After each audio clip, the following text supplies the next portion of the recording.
शुरू करते हैं, ठीक है। कुछ दिन के बाद ले रहा हूँ क्लासेस, तो थोड़ा सा स्टार्टिंग में हो सकता है कि थोड़ा सा हजी फील करूँ, मगर धीरे धीरे लाइन में आ जाएगा। सुनाई दे रहा है, क्लियरली सुनाई दे रहा है, या आवाज टूट रहा है? पहले ये बोलो तो। सर क्लियरली सुनाई। सुनाई दे रहा सब है, क्लियर ठीक है। है। ठीक है, क्लियर है ना, चलो। सर चलो।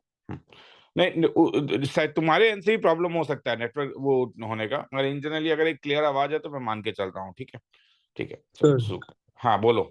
सर ये ट्यूशन कॉपी में लिखूंगा या सेपरेट कॉपी? तेरे ऊपर है, वो कर सकता है। एक सेपरेट कॉपी बना ले, रिवीजन क्लास शुरू कर रहा हूँ तो ठीक है, एक सेपरेट कॉपी बना सकते हो और उसमें लिखना बेटर होगा। हाँ ठीक है, ठीक है रिवीजन करके, हाँ ठीक है, वो ज्यादा बेटर होगा।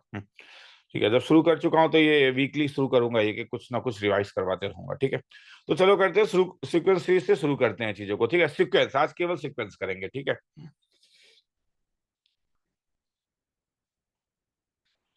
तो सीक्वेंस एक ऐसा टॉपिक है जिसमें थ्योरी थोड़ा कम है, ठीक है।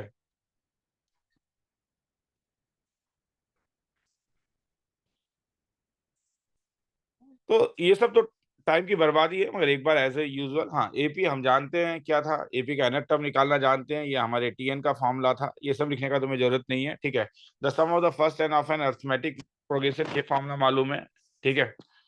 और ये वाला फॉर्मूला, ठीक है। ये दो फॉर्मूला, ये फॉर्मूला हमें मालूम है। तो इसके ऊपर हम सम कैसे सॉल्व करेंगे? ऑलरेडी हम लोगों ने किया हुआ है, बोर्ड लेवल में हमने रिवीजन भी किया हुआ है, एंट्रेंस में भी हम लोग बीच बीच में कर ही रहे हैं चीजों को, मगर एक बार रिवाइज करके देखते हैं।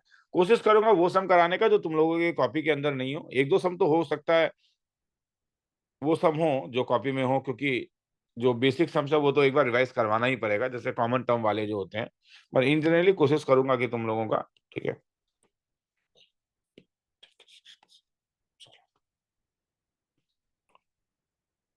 चलो ये सम है पहला, क्वेश्चन नंबर 1 पढ़ के देखें एक बार। 1 log x base y log y base z minus, मैं 15 सेकंड दे रहा हूं सम पढ़ने के लिए, ठीक है।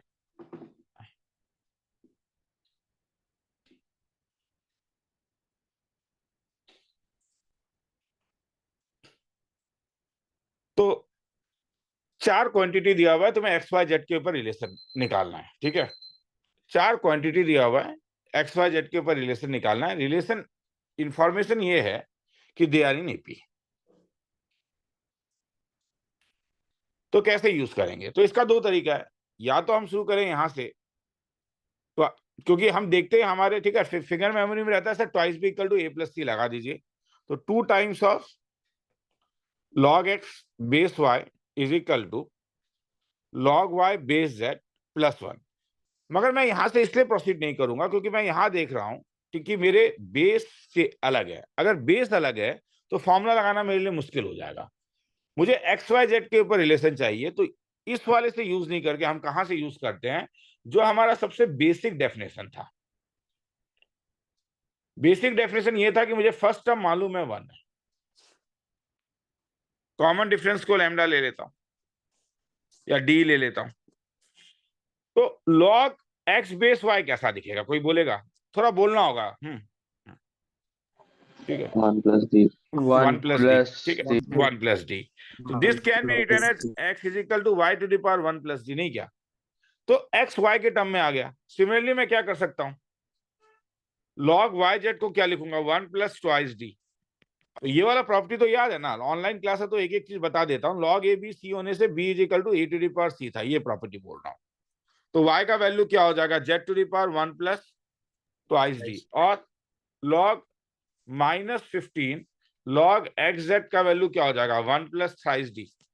तो इसका मतलब y का वैल्यू जो हो जाएगा वो हो जाएगा तुम्हारे पास, z का जो वैल्यू हो जाएगा, यहां से z का जो वैल्यू हो जाएगा x to the power -1 plus thrice d divided by 15। आया समझ में यहां तक ना? तो अब क्या तुम्हें लग रहा है क्या इसके हेल्प से तुम एक्स वाई जेड, देखो क्या फायदा हो रहा है। एक साइक्लिक रिलेशन है, x किसके टर्म में, वाई। y किसके टर्म में, जेड और z किसके टर्म में। एक्स। तो ये X। साइक्लिक नहीं है, तो मतलब x को मैं x के टर्म में ला पाऊंगा या नहीं तब, अगर ये वाला वैल्यू इसमें डाल दूं। मतलब मेरा ये कहना है कि अगर x का वैल्यू, क्योंकि कंपेयर करने के लिए y 1 प्लस डी है, मैं y के बदले क्या लिख सकता हूँ, ये वाले से z to the power 1 plus 2d whole to the power क्या 1 प्लस डी, हाँ या ना? तो ये z टू दी पावर क्या हो जाएगा, 1 प्लस डी और 1 प्लस 2d। और फिर जेड के बदले क्या लिख सकता हूं? X. X to power 1 minus 3d/15। ठीक है, आप बोलते जाओ। हाँ, 1 प्लस डी और क्या 1 प्लस ट्वाइस डी। तो फाइनली तुम्हें क्या मिला था? एक्स का वैल्यू किसके इक्वल हो गया? एक्स टू पावर क्या minus 1 plus 3d/15, 1 plus d और 1 प्लस 2d। तो क्या यहां से तुम्हें कुछ मिल रहा है? पावर 1 है पावर Are 1 है, तो equal इसका to. मतलब हो गया 1 is equal to minus of 1 plus 3d/15, 1 plus d और 1 प्लस 2d। अब मैं तुम्हें एक कन्फेशन कर रहा हूं। मेरे पास सॉल्यूशन रहते हैं, ठीक है, यहां पे तो ऑलमोस्ट सॉल्यूशन रहेगा। मैं कैलकुलेशन में टाइम बर्बाद नहीं करूंगा, ठीक है, क्योंकि वो मीनिंगलेस हो जाता है। ट्रिक मुझे सिखाना था, सीख गया है। अब क्या ये क्यूबिक इक्वेशन है? हाँ तो सर। मैं डायरेक्टली लिख रहा हूँ। हाँ, हाँ मैं सर। डायरेक्टली लिख रहा हूँ, ठीक है। इससे तुम्हारा कंटिन्यूटी ब्रेक नहीं होगा। इससे तुम ब्रेक करोगे तुम्हें ये मिलने वाला है 6d³ plus 11d² plus 6d plus 16 equal to 0। ठीक है, ये क्यूबिक इक्वेशन है। अब मुझे बोलो, अब फिर कंटिन्यूटी में आते हैं कि क्यूबिक इक्वेशन कैसे सॉल्व करते थे। First root by hit and trial. Hit and trial, तो वो जब तुम करोगे तो इसके एक रूट मिलेगा, वो रूट है d इज इक्वल टू -2। ठीक है, तो लॉन्ग डिवीजन मेथड लगाओगे तुम्हें मिलेगा d+2 multiplied by 6d² minus d plus 8 is equal to 0। मगर ये तुम्हें देखना, ये कॉम्प्लेक्स रूट दे रहा है, इसका डिस्क्रिमिनेंट लेस देन 0 है, तुम देख लो एक बार। ठीक है, तो इसका मतलब d का एक ही वैल्यू मिला। d का वैल्यू क्या मिल गया? -2। अब आगे छोड़ दो, d मिल गया तो तुम्हें XYZ मिल जाएगा या नहीं? अब जरा सोचो तो। हाँ अगर मैं 1 वाले में डाल दूं तो 1 इंप्लाइज क्या? तो 1 इंप्लाइज तो क्या हो जाएगा मुझे x1 इंप्लाइज, क्योंकि d का वैल्यू मुझे -2 मिल चुका है, तो अब वो x का वैल्यू तुम्हारे पास हो जाएगा y⁻⁻1, और तुम्हारे पास y का वैल्यू हो जाएगा z⁻। आगे तुम लोग जानते हो क्या करना है। ठीक है, अब किसी को लिखना है तो लिख लो, मैं 2 मिनट का टाइम दे रहा हूँ। ठीक है, कॉस्ट। ठीक है, तुम्हें अगर चाहिए तो मैं और टाइम दूंगा, लिखना पड़ेगा तुम लोग को, मगर केवल कॉपी देखोगे तो फिर उतना समझ में तुम्हें नहीं आएगा, इसलिए मैं चाहता हूं कि तुम लोग लिखोगे। ठीक है, दिख रहा है या मैं स्क्रीन को थोड़ा बढ़ा दूं? मैं स्क्रीन को बड़ा कर दे रहा हूँ, लिखना है तो लिख लो, थोड़ा स्पीड में लिखो बस। मैं ये PDF तुम लोग को दूंगा, 2 मिनट में तुम्हें जो चीज कुछ चीजें लिखो, स्क्रैबल करो, बस देखते मत रहो, दिमाग में नहीं जाएगा। जैसे अब मैं तुम्हें यहाँ पे बोलता हूँ, ठीक है, ये स्पीड में लिख सकते हो, डॉट डॉट डॉट करके। ये इसके 2 टर्म्स को लिख दो, ये वाले को लिख दो, लैंग्वेज में लिख दो कि x को y एंड z के टर्म में लेके जाओ, बस हो गया। ठीक है, PDF तो इसका दे ही दूंगा तुम लोगों को। ठीक है, और फिर नीचे वो सॉल्विंग क्यूबिक इक्वेशन 2 मिनट में लिख लो, मगर एक बार देख भी लो क्या क्या है मैंने, कहीं डाउट है तो बोलोगे। ठीक है, चलो।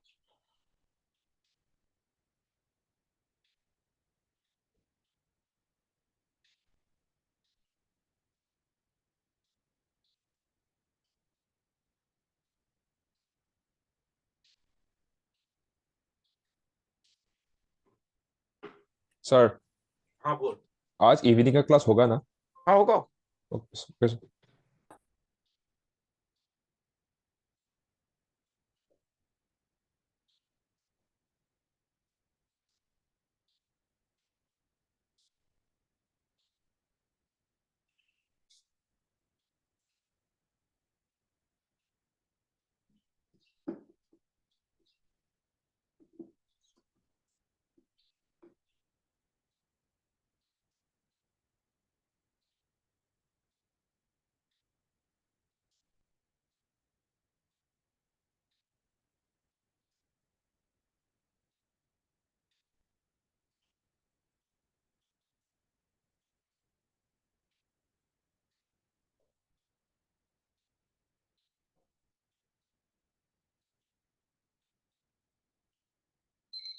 आगे चलूं?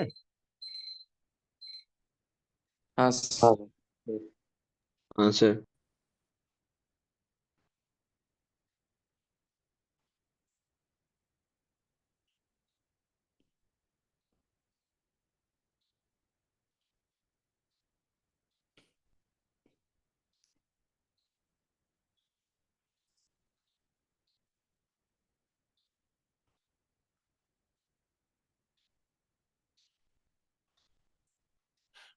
चलो, ये वाला सबको एक बार देखो।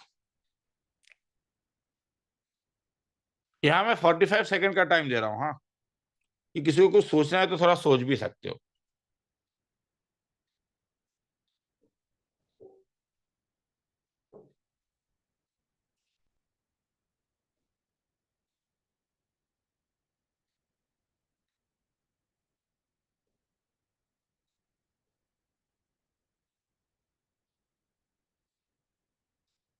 तो सम में क्या दिया हुआ है, समझ में आ रहा है? सम क्या दिया हुआ है? मतलब ये जब देख रहे हो तो इसे लैंग्वेज में क्या बोलोगे? ये क्या दिया हुआ है? Sum of even sum of terms. Even. इसका Even मतलब sum of term. Even terms दिया हुआ है Sum of odd term. Odd term. और टर्म्स दिया हुआ है, और तुम्हें निकालना क्या है? Common difference. Common difference. तो इसका एक छोटा सा ट्रिक था। सपोज मैंने तुम्हें a1 प्लस a2, मुझे यहाँ पे दिया हुआ है पहला वाला, अगर मैं ये वाले को अगर मैं लिखूं तो इसका मतलब मेरे पास हो गया ये a2 plus a4 dot dot dot a into 2 to the power 10 to the power 99 का वैल्यू दिया हुआ है 10 टू दी पावर 100। और अगर मैं इस वाले को लिखूं तो ये दिया हुआ है a1 plus a3 plus dot dot dot a into 2 to the power 10 99 minus 1 equal to 10 to the power 99। मुझे कॉमन डिफरेंस चाहिए। ये नंबर 1 है, ये नंबर 2 है। कुछ दिमाग में आ रहा है? कुछ किया जा सकता है यहाँ? So 10 to the power 100 minus 10 to the power 90. हाँ, क्या कर सकता हूँ? ये Sir- दोनों का डिफरेंस क्या होगा? Sir, common. D. Common. Common इनका difference. Difference, Common. इनका कॉमन, इनका डिफरेंस आया समझ में मैं क्या बोल रहा हूँ? तो मैं हाँ, अगर sir. 2 माइनस 1 करता हूं तो क्या फायदा हो गया? मुझे मिलेगा a2 माइनस a1 मिलेगा, फिर a4 माइनस a3 मिलेगा, और लास्ट टर्म मुझे मिलेगा a2 into 10 to the power 99 minus a into 2 into 10 to the power 9। तो तुम्हें कभी कभी इस टाइप में सोचना है, ये नहीं कि सम दिया हुआ है तो चलो सम निकाल लेते हैं, ठीक है? वो तो स्ट्रेट फॉरवर्ड मेथड है, सम है सम निकाल लो, ठीक है? और रिवीजन में हम लोग कुछ ऐसे भी सम्स करेंगे जहां पे 100% स्ट्रेट फॉरवर्ड ना लगे, तो जरा सोचने का कोशिश करोगे। तो इसका वैल्यू कितना हो गया? कॉमन डिफरेंस डी, इसका वैल्यू कितना हो गया? तो यहाँ पे Common टोटल, difference. यहाँ पे टोटल ब्रैकेट्स कितने होंगे? 10 to the power 2 to 99. 10 to the power 99. क्या 89 क्या इतने ब्रैकेट्स होंगे? समझ में आ रहा है क्यों? हाँ, क्योंकि sir. Total terms 2 into 10 to the power 99 है। अगर तुम मिला के देखोगे तो यहाँ पे, ठीक है, मगर डिवाइडेड बाय 2 कर दोगे, या तुम अगर डायरेक्टली बोल रहे हो तो 10 टू द पावर 99 डायरेक्टली यहीं से पता चला है, वो तो डायरेक्टली यहीं से पता चला है, समेशन का नोटेशन है r equal to 1 to 10 to the power 99। तो अगर मैं माइनस करूंगा तो क्या मिलेगा? इसका मतलब 10 to the power 99 into common difference d is equal to, इसमें से कॉमन ले लेता हूँ 10 टू द पावर 99, तो मुझे मिलेगा 10 माइनस 1, इसे कैंसिल कर देता हूँ, तो d का वैल्यू कितना आ गया बोलोगे? 9। 9. खेला कर, किसी को लिखने का मन है लिख लो, 2 मिनट का टाइम दे रहा हूं।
तो लिखेगा, आगे निकलो।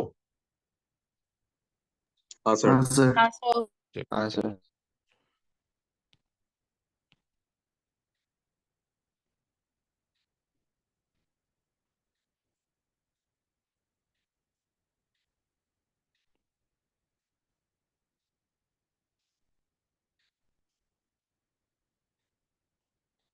ये तो ठीक है, ये तो जानते हो, मगर मैंने कहा ना कुछ तो रिपीटेड प्रॉब्लम करवाऊंगा ही, क्योंकि ये इंपॉर्टेंट है। नंबर ऑफ कॉमन टर्म्स याद है? थोड़ा सा बोल सकते हो क्या था इसका एल्गो? दोनों का इसका कॉमन डिफरेंस का LCM एलसीएम। लोग तो फर्स्ट टर्म बाय इंस्पेक्शन नहीं क्या? हाँ, sir. First term by inspection, तो वो तो निकल गया फर्स्ट टर्म में, कॉमन 21. 21। इसमें कॉमन 21। डिफरेंस जो है ये 4 का है, 4 यहाँ पे जो कॉमन डिफरेंस है 5 का है। 5 तो मेरा common difference of required series जो होगा वो एलसीएम हो जाएगा 4 और 5 का, तो ये 20 हो जाएगा। छोटा टर्म कौन सा है? 417 सबसे छोटा है, इसका मतलब जो कॉमन डिफरेंस होने वाला है वो हर समय 417 या उसके इक्वल होगा। तो इसे लिख सकते हो a plus n minus 1d is less than equal to 417। यहाँ से n का वैल्यू आ जाएगा, मैं उसमें इंटरेस्टेड नहीं हूँ, ठीक है। n वो 20 पॉइंट समथिंग आएगा, निकाल के देख लेना, ठीक है। आंसर n इक्वल टू 20 आता है। किसी को लिखना है तो लिख लो, इसमें टाइम बर्बाद नहीं करेंगे, 1 मिनट का टाइम देता हूँ, ठीक है।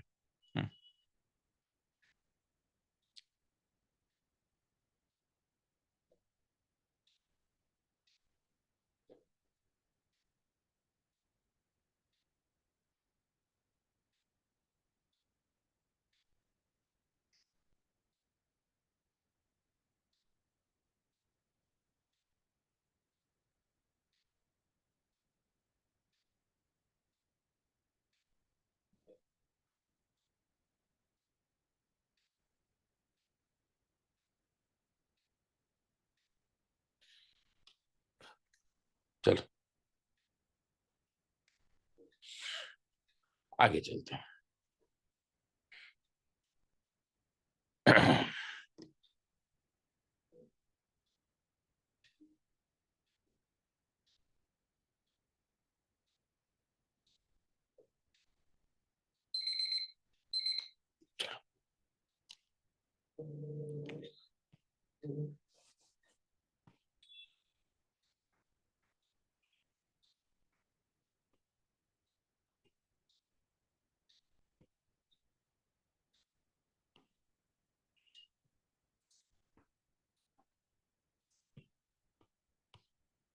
अब ये सम देखते हैं।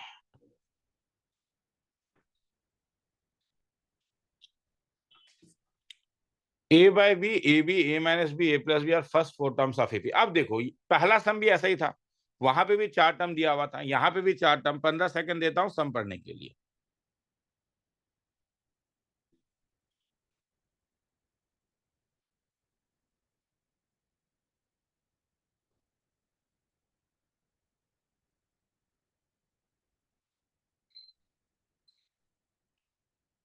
समझ में आ रहा है? 4 टर्म है ए बी के। देखो यार क्वेश्चन तो बहुत नॉर्मल है कि 4 टर्म दिया हुआ है और ए बी के और ए और बी का वैल्यू चाहिए, रिलेशन चाहिए।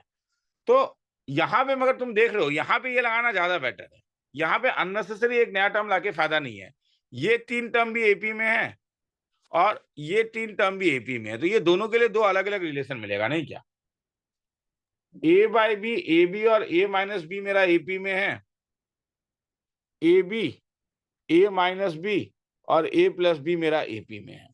तो यहाँ पे जो रिलेशन मिलेगा वो होगा twice a b is equal to a by b plus, और यहाँ पे जो मिलेगा 2 times of a b plus a plus b. तो क्या ऐसा फील आ रहा है कि तुम चीजों को एलिमिनेट कर पाओगे? यहाँ पे मेरे ख्याल में एक फीलिंग आएगा, क्योंकि तुम्हें 2 इक्वेशन मिल गया है और वेरिएबल कितना है यहाँ पे? 2 इक्वेशन 2 वेरिएबल, मतलब भैया आपस में तो जनरली सॉल्वेबल हो जाता है। तो जैसे ये क्या हो जाएगा तब तुम्हारे पास? ये हो जाएगा twice a b square equal to a plus a b minus b square. और यहां से ये क्या हो गया तब? ये अगर इस साइड लेके चले जाओ तो twice a minus b is equal to तुम्हारे पास ये हो जाएगा twice a minus a minus thrice b is equal to a b. तो this can be written as, a का वैल्यू ले लेता हूं तो thrice b divided by 1 minus b, make it number 3। क्या ये ए का वैल्यू यहाँ पे डाल सकते हो? हाँ सर। तो अगर तुम पुट अप करोगे तो तुम्हें कुछ ऐसा मिलेगा।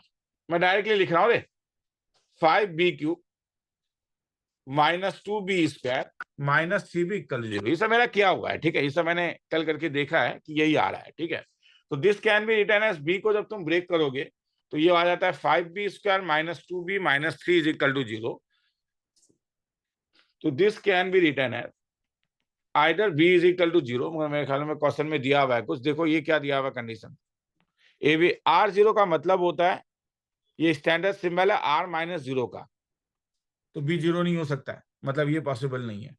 जब तुम इसे फैक्टराइज करोगे तो तुम्हें 2 वैल्यू मिलेगा, एक मिलेगा -3/5, एक मिलेगा b इज इक्वल टू 1, मगर b1 पॉसिबल नहीं है। कोई बोलेगा क्यों?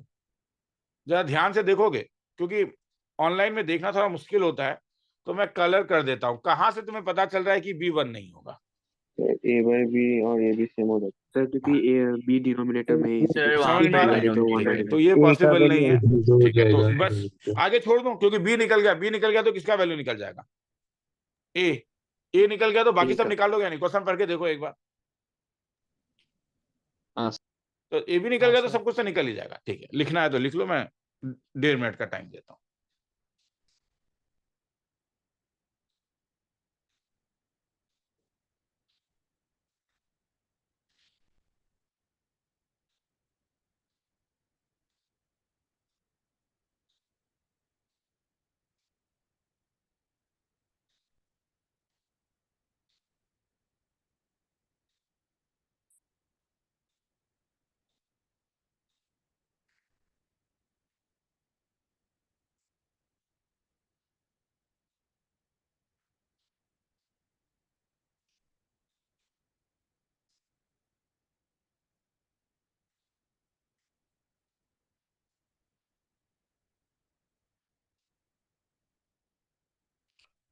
तो इसीलिए, क्योंकि मैंने सीक्वेंस सीरीज और बाइनोमियल चल रहा है, तो अब जो डीपीपी दूंगा उसमें केवल सीक्वेंस सीरीज और बाइनोमियल के प्रॉब्लम्स को दूंगा। ठीक है, तो नेक्स्ट कुछ क्लासेस तक, और कमिंग संडे को सीक्वेंस सीरीज नहीं, सीरीज तो हम लोग संडे को करेंगे। ठीक है, आज केवल सीक्वेंस करते हैं। हाँ, चलो आगे चलते हैं। ठीक है,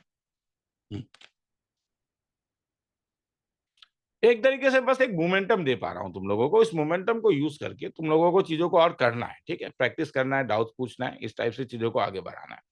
ठीक है, कि हाँ तुम लोग मतलब एक इनर्सिया होता है हमारे अंदर करने का। ठीक है, एक तरीका कौन एपी शुरू करेगा? हम तो बाइनोमियल के इनर्सिया में है, तो मैं एपी का एक इनर्सिया दे, ठीक है, उसे हटा। चलो आगे चलते हैं। ठीक है,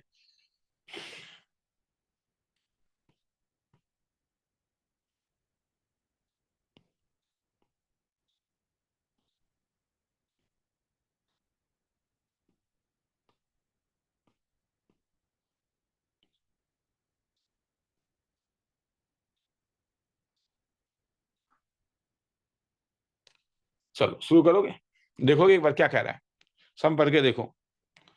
if in the arithmetic progression, एक रिलेशन दिया हुआ है। रिलेशन दिया मतलब इससे डी और ए के बीच में रिलेशन आ जाएगा। विच ऑफ द फॉलोइंग कौन सा लार्जेस्ट है? तो जैसा तुम जब ऐसा लार्जेस्ट यूजर्स देखते हो, तो याद रखना कई बार यहाँ पे एप्लीकेशन ऑफ डेरिवेटिव यूज होता है। डिफरेंशिएशन वाला जो मेथड था उसे हम लोग एओडी कहते हैं। ठीक है, तो एक बार शुरू करते हैं। S10 लार्जेस्ट है, S20, S11 या S21। ठीक है, बाइनोमियल तो जैसे बाइनोमियल में लार्जेस्ट टर्म था, मगर वहां एओडी यूज नहीं करते थे। ठीक है, तो अगर मैं यहाँ पे शुरू करूं तो क्या दिया हुआ है? एक अर्थमेटिक प्रोग्रेशन है, तो शुरुआत तो यहीं से होगा कि इसका फर्स्ट टर्म को मैं ए ले लेता हूं, कॉमन डिफरेंस को डी ले लेता हूं, और दिया हुआ है मेरे पास 3 times of A8 equal to 5 times of A13। तो यहां से मेरे पास आ जाएगा A plus 7D is equal to 5 times of A plus 12D। तो this can be written as, तुम्हें मिलेगा तो आई से इज इक्वल टू -39D। कुछ इंफॉर्मेशन दिया है? हाँ, इंफॉर्मेशन दिया है। A पॉजिटिव है मतलब D नेगेटिव है, अगर A पॉजिटिव होगा तो। अब कौन सा इसमें लार्जेस्ट होगा? तो एक एक करके तो डाल नहीं सकते हो। तो अगर तुम्हें A और D के बीच में रिलेशन मिल गया, एसएन का फॉर्मूला क्या था? n/2 into twice A plus क्या? n-1d। n-1d। तो this can be written as Sn is equal to n/2। तो ट्वाइस A के बदले क्या लिख सकता हूं? -39d। -39D plus n-1 into D के बदले तो D आ जाएगा। तो इसका मतलब Sn का वैल्यू क्या हो जाएगा? n/2 कॉमन आ गया, और ये क्या हो जाएगा तुम्हारे पास? n-40। ये हो जाएगा तुम्हारे पास n-40। तो n को अंदर लेके चले जाता हूँ, d तो अब मालूम है, d/2 ले लेता हूँ, n को अंदर लेके चले जाता हूँ, ये हो जाएगा n² - 40n। अब इसका मैक्सिमम मिनिमा निकालना है। n के अलग अलग वैल्यू के लिए इसका अलग अलग वैल्यू आएगा या नहीं, पहले ये बोलो। हाँ सर। और इसका हाँ, सर। मैक्सिमम निकालना है। तो दिमाग में कुछ आ रहा है क्या किया जा सकता है? अगर इसका ds डिवाइडेड बाय dn कुछ याद आ रहा है? पहले थोड़ा सोचोगे क्या था, याद आ रहा है? थोड़ा सा डिफरेंशिएट करेंगे, हाँ। क्रिटिकल पॉइंट निकालेंगे। अच्छा। तो जब मैं डिफरेंशिएट करूंगा तो फॉर्मूला क्या था इसका? तो आई साइन माइनस 40 -40 जीरो कर दूंगा तो क्रिटिकल पॉइंट निकल जाता था, नहीं क्या? तो n का वैल्यू क्या निकल गया? 20। तो एक ही क्रिटिकल पॉइंट निकला, तो यही पॉइंट ऑफ मैक्सिमा है। ठीक है, 20 इसका पॉइंट ऑफ मैक्सिमा है। ये नहीं करके तुम लोग इसे परफेक्ट स्क्वायर के में भी देख सकते थे। मतलब ऐसा नहीं है कि तुम्हें डिफरेंशिएशन यूज करना ही था, तुम इसे n स्क्वायर माइनस 40n लिख सकते थे। तो this can be written as, क्योंकि d नेगेटिव है, याद रखना। इसका परफेक्ट स्क्वायर था n माइनस 20 का होल स्क्वायर प्लस 400। तो तुम Sn को क्या लिख सकते हो? dy2 इंटू क्या, n माइनस 20 का होल स्क्वायर प्लस 400। और याद रखो ये एक नेगेटिव क्वांटिटी है। सर कैसे पता चल रहा है? क्योंकि d लेस देन 0 है। तो अगर नेगेटिव क्वांटिटी है तो मिनिमम वैल्यू होने के लिए इसे 0 होना पड़ेगा, नहीं क्या? हाँ। क्योंकि यही तो वेरी करेगा ये। अरे ध्यान से सोचो ना, तुम n का वैल्यू जितना बड़ा लेते जाओगे होल स्क्वायर होते जाएगा, होल स्क्वायर प्लस 45, मगर d नेगेटिव है तो अल्टीमेटली ये एक नेगेटिव वैल्यू है, तो ये तो बड़ा नेगेटिव वैल्यू मिलेगा ना। तो सबसे छोटा नेगेटिव वैल्यू कब मिलेगा? जब ये वाला पोर्शन क्या हो जाएगा? 0 नहीं, 0 हो जाए। और ये 0 कब होगा? n equal to 20। तो मैं चाहता हूं कि तुम ये लेंथ में भी सोचो, ठीक है? मगर मेरा ये दिमाग में आ रहा है कि नहीं मैक्सिमम मिनिमा है, तो ये भी दिमाग में आना चाहिए कि अरे हम ऐसे भी कर सकते हैं। 2 मिनट का टाइम दे रहा हूँ, किसी को लिखने का मन है लिख लो, क्वेश्चन लिखने का मन है क्वेश्चन भी लिख सकते हो, ठीक है? ठीक है। क्लास बहुत ज्यादा स्पीड में जाने से फिर दिमाग समझ नहीं पाता, रीजन ये भी है। थोड़ा सा स्लो करेंगे क्लास को, ठीक है? आराम से लिखोगे,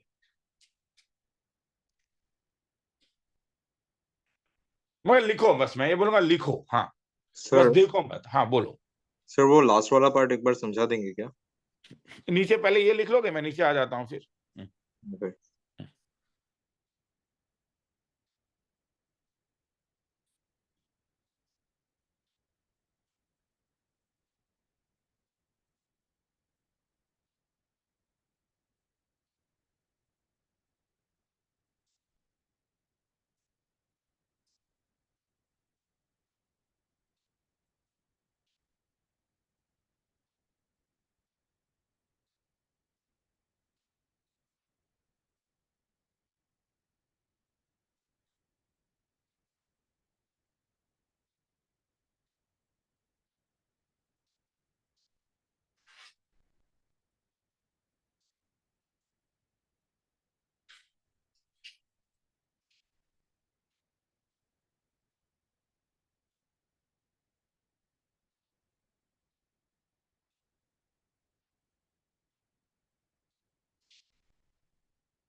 सर हाँ बोलो।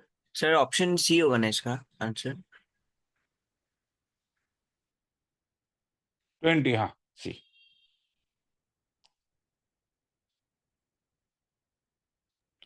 तो देख लास्ट, हाँ बोल। सर वो -400 होगा हाँ कौन सा?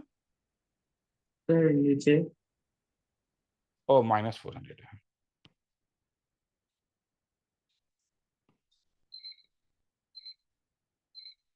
अच्छा अब ये देख, हाँ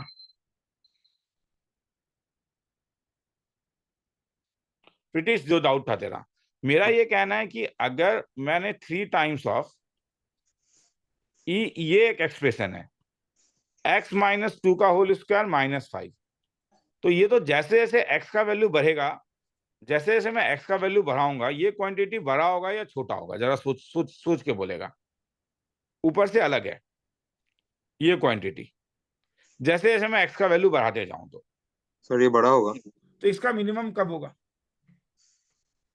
इसका मिनिमम जब वो x-2 गायब हो जाएगा। हाँ मतलब x इक्वल टू 2 हो गया। अच्छा, मगर अगर यही चीज को मैं -3 कर दूं तो एक मतलब और कम होता जाएगा। हाँ तो ये तो नेगेटिव होते जाएगा। हाँ तो हाँ। अगर नेगेटिव होगा तो इसका मैक्सिमम कब होगा तब?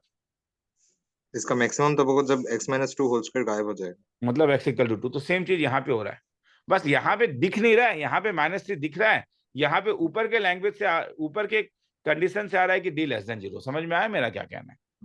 Thank you sir. ठीक है सर, आगे निकल रहा हूँ।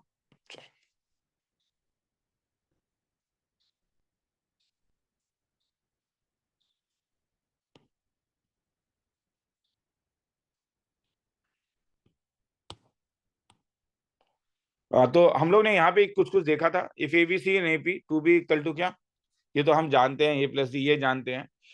Numbers of consecutive terms in AP, जब 3 होता था तो लेते थे ए माइनस डी, ए प्लस डी, 4 होता था तो ये लेते थे, ठीक है, ये सब एक बार देख लो, ठीक है। ए माइनस सी डी, दो का डिफरेंस होता था, कॉमन डिफरेंस दो का होता था, एक का होता था। ये वाला theory the sum of the term equidistance, ये तो हम लोग ने अभी बाइनोमियल में भी यूज किया था। The sum of the terms of an AP equidistance from क्या, beginning and the end is constant, नहीं क्या, क्योंकि हम ये मालूम है क्या कि अगर a1 a2 से लेके a10 तक मेरा क्या था, एपी में था, तो मेरे पास एक रिजल्ट था कि a1 plus a10 is same as a6 plus क्या, कोई बोलेगा a5, क्यों, क्योंकि 6 प्लस 5 11 है, 1 प्लस 10 11 है, ठीक है। और कोई भी ना एपी को अगर इंक्रीज डिक्रीज मल्टीप्लाई डिवाइड करोगे सेम नंबर से, जैसे ए बी सी अगर एपी में है तो मैं जानता हूं कि लैम्डा है, लैम्डा बी और लैम्डा सी भी किस में होता है, एपी में होता है, ठीक है। तो ये रिजल्ट्स हैं, ठीक है, तो ये रिजल्ट्स को तुम लोग को याद रखना है, इसे लिखने का जरूरत नहीं है, ये तो दूंगा ही मैं तुम लोगों को। We will go to the problems, ठीक है। अब हम लोग प्रॉब्लम्स में जाएंगे डायरेक्टली।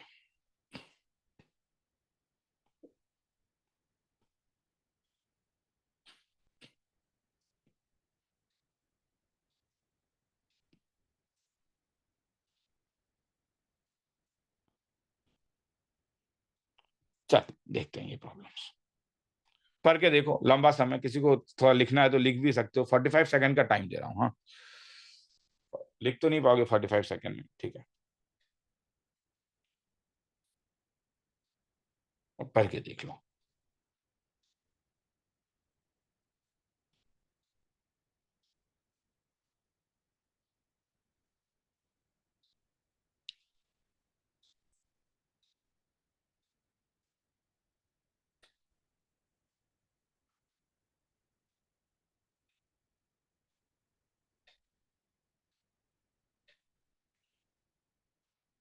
शुरू करूं? पी हाँ एक सर। ग्रेटेस्ट इंटीजर है फॉर विच क्या, पी इज अ ग्रेटेस्ट है फॉर विच, ये क्वाड्रेटिक क्या, फॉर विच 5m इसका, तो 3 अलग अलग क्वांटिटी है, क्या क्या क्वांटिटी है, चलो क्वांटिटी मेरे पास है एक, चलो एक क्वांटिटी मेरे पास है 5m स्क्वायर माइनस 16, एक क्वांटिटी है ट्वाइस pm, एक क्वांटिटी p स्क्वायर। डिस्टिंक्ट याद रखना, डिस्टिंक्ट मतलब कॉमन डिफरेंस जीरो नहीं हो सकता है, कॉन्जिक्यूटिव टर्म ऑफ एपी, ये एपी में है, तो कंडीशन तुम लोग को मालूम है, twice pm equal to p square plus 5m square minus 16। आगे पढ़ के देखते हैं, where m is an R, हाँ well m belongs to r, if the common difference of, ठीक है, कॉमन डिफरेंस निकालना है। तो अब ये जब तुम देख रहे हो p with the greatest integer, p ये क्या, p जो है वो ग्रेटेस्ट इंटीजर है, ठीक है। ये जब तुम देख रहे हो, यहां पे हम क्या चीज यूज कर सकते हैं, कुछ फील हो रहा है ये देख के, मुझे p का वैल्यू चाहिए, मुझे वैल्यू ऑफ p चाहिए, हालांकि मुझे वैल्यू ऑफ p नहीं चाहिए, मुझे रेंज ऑफ p चाहिए, ध्यान से देखोगे तो। सर डिस्क्रिमिनेंट हाँ, किसके ऊपर क्वाड्रेटिक बनाओ, किसके ऊपर क्वाड्रेटिक बनाओ, m के ऊपर। m हाँ क्वाड्रेटिक इन m, क्योंकि क्वेश्चन में एक इंफॉर्मेशन है m बिलोंग्स टू r है यानी, हाँ तो सर। मैं इसे लिख सकता हूँ 5m square minus 4pm plus p square minus 16 equal to 0। तो डिस्क्रिमिनेंट, हाँ बोलो सर माइनस 16m होगा, minus 16m, thanks, minus 16m, minus 16, तो m नहीं है, m minus 16m, minus 16m must be equal to क्या, 0, ठीक है। तो अब बोलो क्या, हाँ तो ये क्या हो जाएगा, 5m स्क्वायर माइनस क्या हो जाएगा 4p प्लस क्या आ जाएगा 16 times of m plus p square must be equal to क्या हो जाएगा 0। अब मुझे बोलोगे क्या ये m में क्या है, बोलोगे क्वाड्रेटिक। तो क्या होना पड़ेगा, Quadratic. Discriminant must be greater than equal to क्या, 0। छोड़ दो, इससे तुम्हारा p का एक रेंज निकलेगा ही नहीं, हाँ या ना, हाँ सर। तो p का जो रेंज निकलेगा वो निकलेगा माइनस √80 से लेके √80 तक, मैं उसमें इंटरेस्टेड नहीं हूँ, वो तो तुम लोग निकाल लोगे। तो अब मुझे बोलोगे तब p का greatest value integer, greatest integer क्या होगा, p माइनस √80 से √80 तक है, तो p का ग्रेटेस्ट वैल्यू क्या होगा, 8। तो p का ग्रेटेस्ट वैल्यू 8 होगा, तो हो तो गया, p अगर ग्रेटेस्ट 8 हो गया तो छोड़ दूंगा क्या, आंसर आ जाएगा या नहीं अब, ठीक है। p अगर ग्रेटेस्ट 8 हो गया तो फिर इस इक्वेशन में डाल दो नंबर 1 में, नहीं क्या, 1 implies put p is equal to 8, ठीक है। उससे तुम्हारे पास आ जाएगा m का वैल्यू एक आएगा 12/5, उससे पुट अप करके देख लेना, you are going to get the answer, ठीक है। किसी को लिखना है तो लिखो।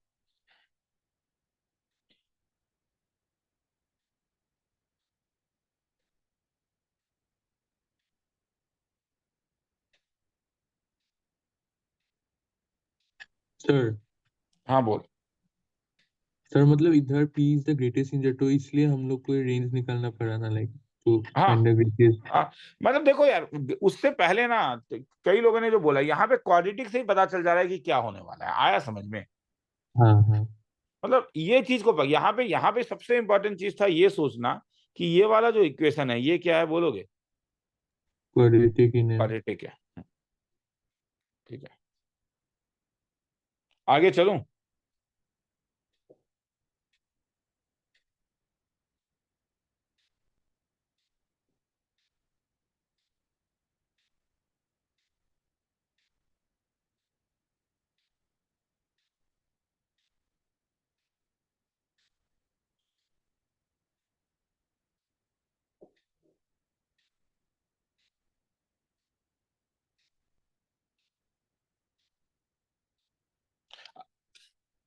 मगर इस समय करेक्शन है ना, ये m यहाँ पे नहीं दिया हुआ था। हाँ ये m गलत है, तुम लोग जब घर में सॉल्व करोगे, इसलिए मैं, ठीक है, उस वक्त मैंने क्लियर नहीं किया, ठीक है। ये m गलत है, ये m को हटाना होगा यहाँ पे। हाँ वो तुम लोग करके देख लेना, ठीक है, वो प्रिंटिंग मिस्टेक है यहाँ पे। सर हाँ बोल।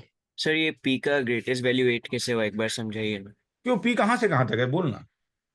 -80 से +80। नहीं, -√80 से +√80। हाँ हाँ। तो √80 अप्रोक्सीमेटली किसके आसपास होगा? ओ हाँ बोल दे, किसके आसपास होगा? 8 पॉइंट समथिंग नहीं होगा क्या? हाँ सर। क्योंकि √81 तो 9 होता था ना। हाँ तो इसका मतलब इसका जो वैल्यू होगा वो अप्रोक्सीमेटली 8.9 होगा, नहीं क्या? हाँ सर। 8.9, ठीक है। चलो आगे चलूं मैं? हाँ सर। चलो ठीक है, हाँ आगे सर। चलो, ठीक है चलो।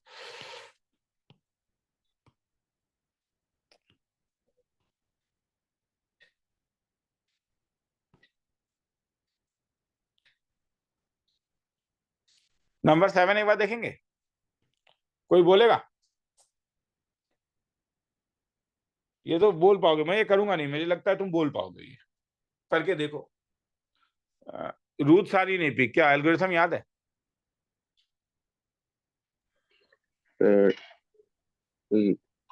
Pita's theorem use करो। विडास थ्योरम, मगर एपी वाला क्या यूज करूंगा यहाँ पे? एपी वाले में पहले बोल दो विडास थ्योरम तो यूज होगा। हाँ हाँ, क्योंकि एपी में तो एक को लूंगा, एक को a-d, हाँ एक को a और एक को क्या ले लूंगा, a+d। तो छोड़ दो ना विडास थ्योरम। यस क्योंकि अब वो तो क्या करोगे, सम ऑफ द रूट, तो क्या हो जाएगा, a-d प्लस a+d का वैल्यू हो गया, नहीं क्या, 144/64। तो इससे a कैंसिल हो जाएगा, d का वैल्यू आ जाएगा। फिर ये s1 था, फिर एक s2 होता था, वो था alpha beta plus beta gamma plus gamma alpha, और एक s3 होता था क्या, अल्फा बीटा गामा। तो हो जाएगा, ठीक है। तो इसीलिए जो रहती है ये सब। हाँ बस ये बस मैं बता रहा था तुम लोगों को। हाँ तो we will go to the next.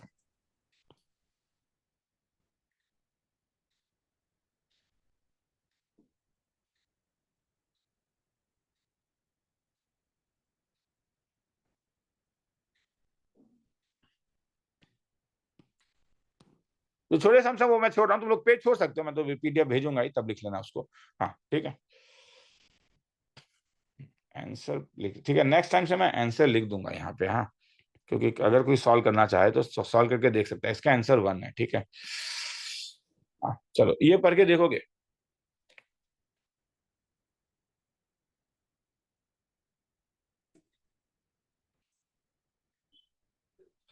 मैं 45 सेकंड का टाइम दे रहा हूँ, फिर पूछूंगा कि क्या करूंगा। हाँ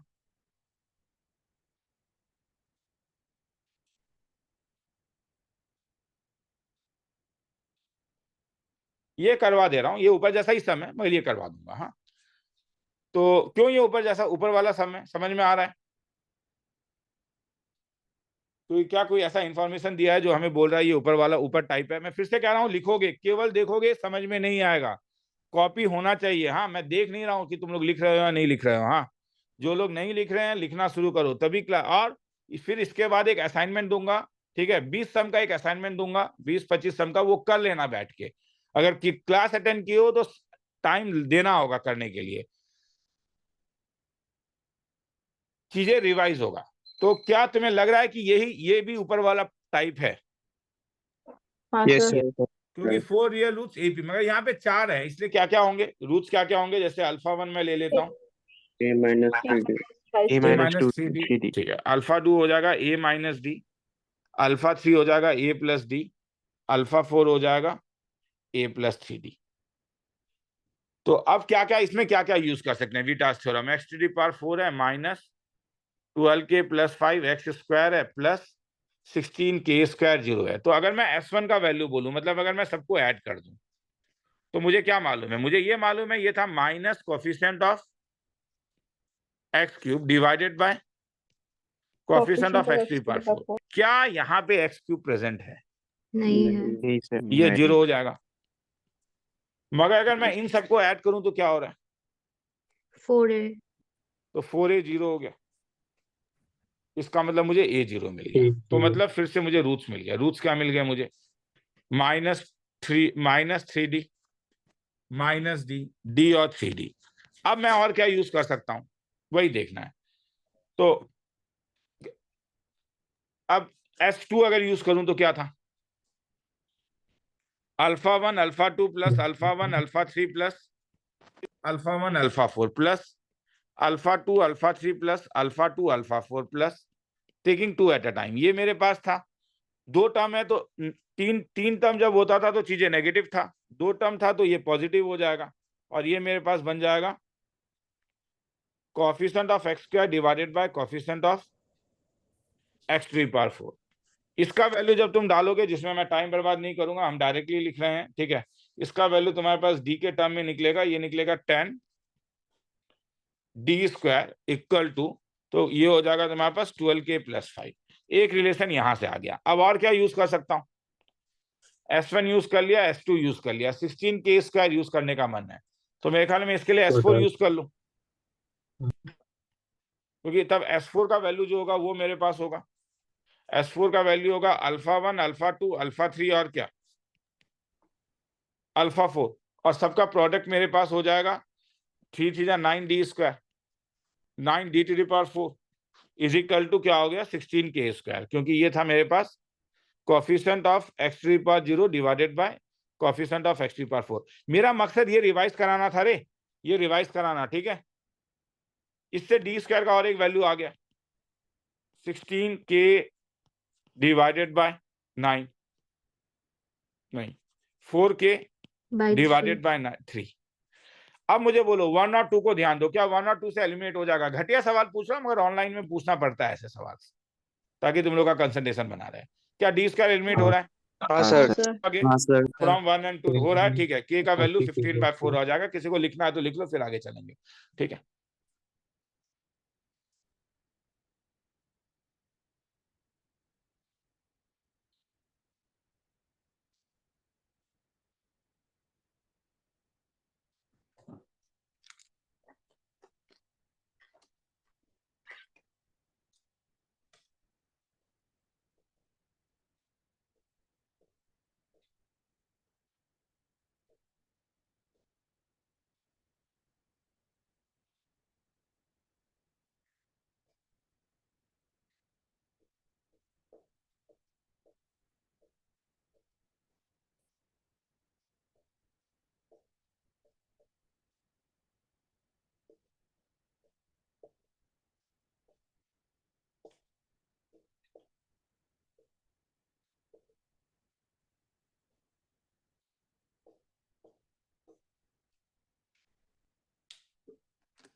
आगे निकलो। हाँ सर.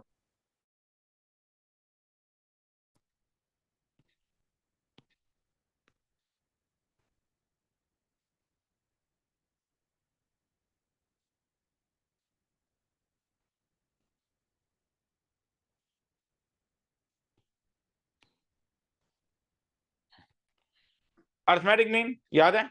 2 टर्म था, अगर ए और बी तो अर्थमेटिक मीन था a plus b divided by 2। 3 a b c अगर एपी में है तो बीच वाले को हम लोग कहते थे अर्थमेटिक मीन। यहां से फॉर्मूला आता है, ठीक है। अगर एन नंबर्स है तब था sum A1 plus A2 plus AN divided by n, ठीक है। ये फॉर्मूला था। किसी को साइड में कॉपी में लिखना है तो लिख सकते हो एम का ये formula. Insertion of arithmetic mean थोड़ा सा रिवाइज करा दूं। ए इंसर्शन का मतलब तुम्हें यहाँ पे ऐसा एन नंबर इंसर्ट करना है कि रिजल्टिंग सीक्वेंस किसमें हो जाए, एपी में। बी तुम्हारा कौन सा टर्म होगा जरा देखते हैं। यहां से लेके यहां तक एन टर्म आ चुका है, ये n+1 है, तो बी कौन सा टर्म होगा बोलोगे फिर से मुझे। n+2 तो n+2 तो यहां से मेरे पास आ जाएगा टी n+2 का फॉर्मूला होगा a plus n+2 -1 of common difference AP वाला। तो यहां से कॉमन डिफरेंस आ जाता है मेरे पास b minus a divided bye n+1। तो तुम्हें ये याद रखना है, फर्स्ट मीन का फॉर्मूला था a plus D, second mean का फॉर्मूला था a प्लस 2d और nth मीन का फॉर्मूला था a प्लस nd, ठीक है। एक इसमें बड़ा इंपॉर्टेंट रिजल्ट था, ठीक है। इसमें हमारा एक इंपॉर्टेंट रिजल्ट था, वो रिजल्ट था मेरे पास, ठीक है। जस्ट वेट अ मिनट, तो ये मुझे थोड़ा सा प्रॉब्लम कर रहा है। इसका side bar left step starting direction side bar.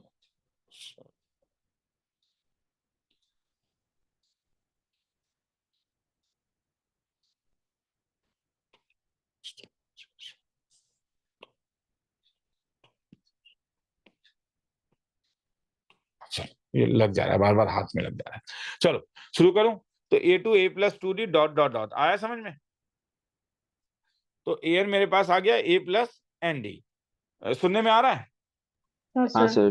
Screen दिख रहा है? स्क्रीन दिख रहा है? Yes, sir. हाँ ठीक है। आपको एक्चुअली में कभी कभी गुड नोट में चेंज करने से वो आउट ऑफ स्क्रीन हो जाता है। तो यहाँ पे एक इंपॉर्टेंट रिजल्ट है रे, जो तुमने क्या किया, A1 dot dot dot AND। हाँ, ये मेरे अर्थमेटिक मीन है। हम लोग जानते हैं कि mean of arithmetic mean is equal to mean of extreme. ये किसी भी नंबर के लिए होता है। हाँ, मीन ऑफ अर्थमेटिक मीन का मतलब हो गया A1 से लेके AN डिवाइडेड बाय n। और मीन ऑफ एक्सट्रीम कोई बोलेगा क्या हो गया, मीन ऑफ एक्सट्रीम मैं a कर plus देता b हूँ by 2 a plus b by 2। ये एक अच्छा रिजल्ट है जो बच्चों के दिमाग में नहीं रहता है। हम रिवीजन करेंगे, सम करेंगे, हमें याद रहेगा। ये किसी को लिखना है तो लिख लो, मैं मान रहा हूँ, ठीक है। थोड़ा सा यहाँ से कुछ लिख लो, मैं 1 मिनट का टाइम दे रहा हूँ। जो लिखने का मन है, पढ़ने का मन है, जो करने का मन है, ठीक है।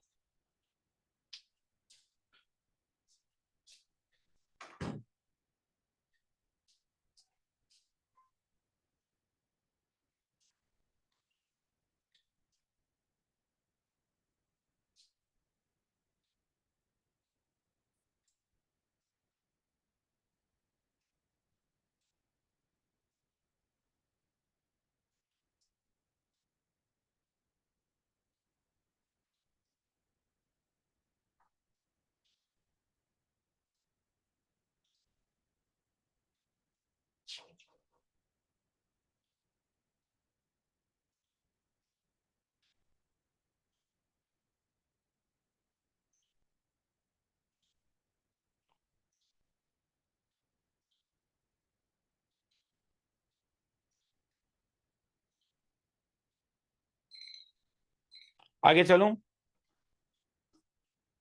चलो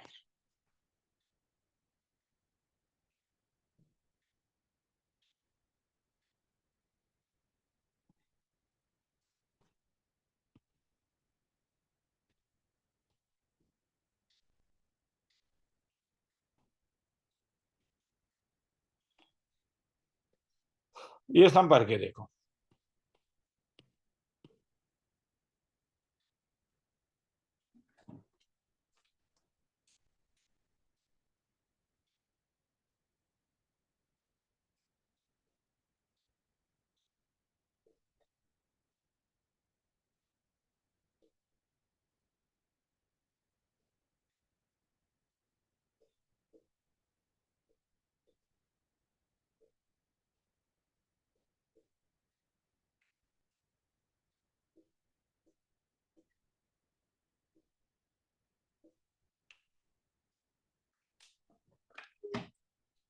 If 19 arithmetic means A1, A2, A2, A3, A19 are inserted between 102 and 2 such that their sum is S. तो क्या तुम यूज कर सकते हो कोई प्रॉपर्टी, बोलोगे? Sir D mean equal to minus S. Of AIIMS.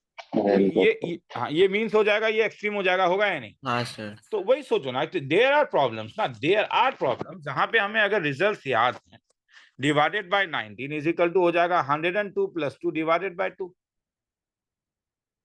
Late 19 arithmetic mean are inserted between such that their sum is S. तब तो खेला ही खत्म हो गया, S का वैल्यू तुम्हें मिल चुका है, नहीं क्या? तो इसका मतलब S बाय 19 का जो वैल्यू होगा वो तुम्हारे पास हो जाएगा 104 डिवाइडेड बाय 2. तो S का वैल्यू तुम्हारे पास हो जाएगा 19 इंटू 52. वो करके देख लेना क्या होता है, यह हो सकता है, अभी जरूरत भी नहीं है पीछे. हाँ, अब A17 कैसे निकालेंगे? अब हम बोलो, हाँ बोल प्रियांशु बोल. सर यहाँ पे S पे 102 और 2 को एक्स्ट्रा करके ऐड नहीं करना होगा क्या? नहीं, सम करके देख.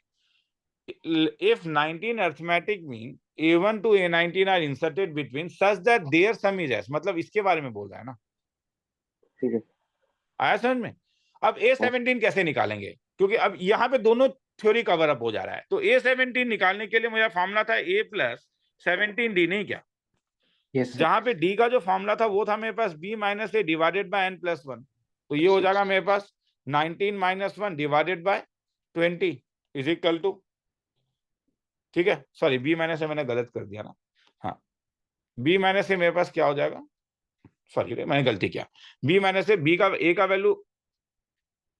का वैल्यू 102 है, B का वैल्यू 2 है. तो क्या हो जाएगा, ये हो जाएगा B minus a divided bye, वो तुम्हारे ऊपर, ठीक है, डिवाइडेड बाय N प्लस 1. तो N प्लस 1 तुम्हारे पास टोटल नंबर्स कितना इंसर्ट किया है, 19. तो ये हो जाएगा तुम्हारे पास 2 minus 102 divided by N plus 1 will be 20 is equal to कितना, -5. तो A17 आ गया. तब तुम्हारे पास A का वैल्यू क्या हो गया, 102 प्लस 17, कॉमन डिफरेंस कितना आ गया, -5. तो ये 17 आ जाएगा. A10 निकाल लोगे या नहीं, छोड़ दो? A प्लस क्या होगा फॉर्मूला,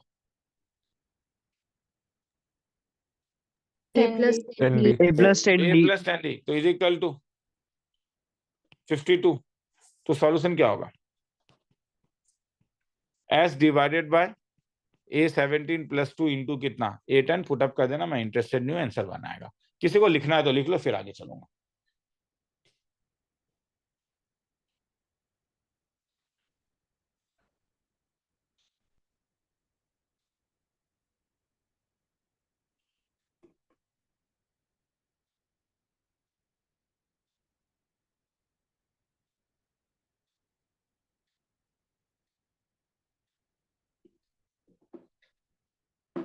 लिखो थोड़ा सा. हाँ,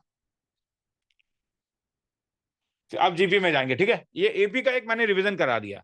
जीपी में जाएंगे, 1 घंटा हमारे पास है. जीपी और एसपी थोड़ा सा रिवाइज कर लेते हैं, फिर कमिंग संडे को सीरीज करने का कोशिश करेंगे.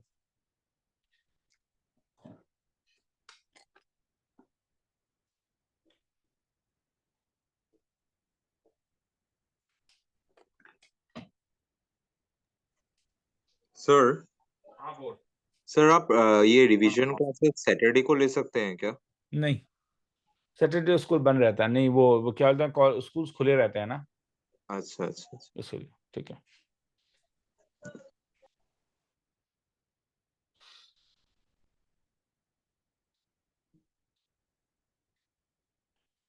तो चल जीपी में चलेंगे. निकलू जीपी में? हाँ सर। सर हाँ सर। हाँ सर। तो जब हम जीपी में जाते हैं ना, तो जीपी का फिर स्टार्टिंग फॉर्मूला देख लेते हैं एक बार, ठीक है.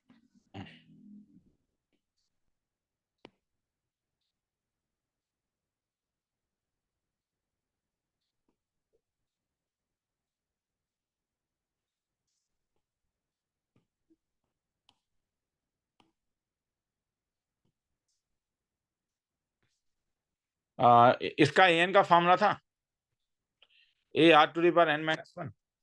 सम का फॉर्मूला था a into 1 minus r to the power n by 1 minus r, अगर r 1 ना हो, मगर अगर r 1 है तो क्योंकि डिनोमिनेटर 0 हो जा रहा है, मगर कांस्टेंट टर्म होने के कारण वो na हो जाता है।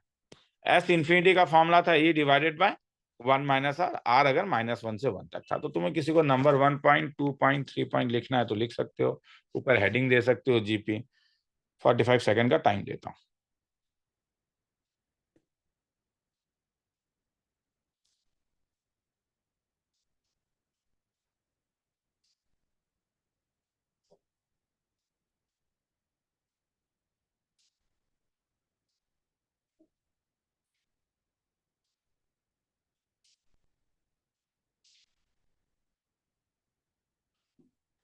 थर्टी सेकंड में ही मेरे ख्याल में लिख चुके होगे। आगे चलूं? चलो चलो सब देखते हैं।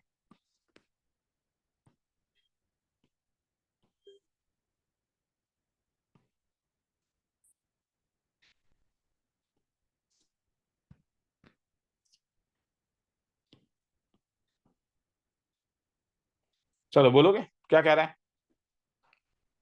फिर से वही वाला, क्या एक्स वाई जेड अलग अलग है, मुझे किसके बीच में रेशा निकालना है, किसको एलिमिनेट करना है, पढ़ के देखो सब एक बार। 30 सेकंड का टाइम दे रहा हूं, क्या एलिमिनेट करना है और क्या रहना है। X, Y, Z eliminate. X y z eliminate करना है, एबीसी को रहना है, नहीं क्या? तो मेरे ख्याल में गोल्डन रूल है, मैं इसे गोल्डन रूल ही बोलूंगा। सर क्या e to the power x 3 equal to दिया हुआ है इज इक्वल टू लैम्डा, हाँ या ना?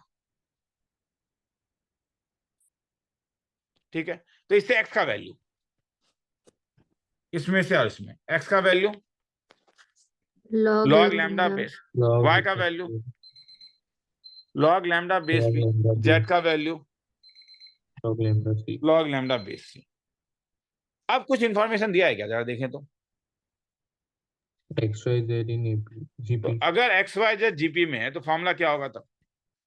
Y square equal to x Z.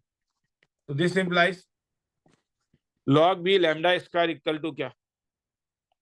Log a lambda into क्या? अब मुझे किस चीज को हटाना है इस वाले लाइन में, लास्ट लाइन में मुझे किस चीज को हटाना है? लैम्डा। लैम्डा हटाना है। तो लैम्डा हटाने के लिए क्या दिमाग में कोई फॉर्मूला आ रहा है? मेरे दिमाग में एक फॉर्मूला आ रहा है कि अगर मैं एक काम करूं, लॉग एक काम करूं कि मैं एक काम कर सकता हूं, I can like write log a b is equal to क्या? लॉग बी डिवाइडेड बाय क्या? Log a. इससे ये फायदा होगा कि जैसे ये वाला टर्म क्या हो जाएगा, ये टर्म मेरे पास हो जाएगा log lambda by log b का whole square is equal to ये हो जाएगा log lambda by log a, और ये टर्म हो जाएगा log lambda by log c. तो क्या तुम देख रहे हो लॉग लैम्डा कैंसिल हो जा रहा है? हाँ सर। और अल्टीमेटली तब तुम्हारे पास आ रहा है लॉग बी का स्क्वायर इक्वल टू क्या? लॉग ए इंटू लॉग सी। मगर क्या ऑप्शन इसके टर्म में है? नहीं, ऑप्शन में तुम देख रहे हो क्या सर? ऑप्शन में एक चीज देखिए ना, क्या बेस में भी वेरिएबल है, नहीं क्या? बेस में भी वेरिएबल है और आर्गुमेंट भी वेरिएबल है, ठीक है। मगर मैंने अभी सबका बेस 10 ले लिया है, तो मेरे पास दोबारा एक फॉर्मूला आ रहा है, इसका उल्टा यही वाला चीज दोबारा भी तो लगा सकता हूं, नहीं क्या? हाँ सर। मतलब मैं क्या कर सकता था, लॉग बी बाय क्या ले सकता था? लॉग ए सेम एज क्या? Log c by log b. तो लॉग बी, तो क्या इसका कोई फॉर्मूला गिरेगा?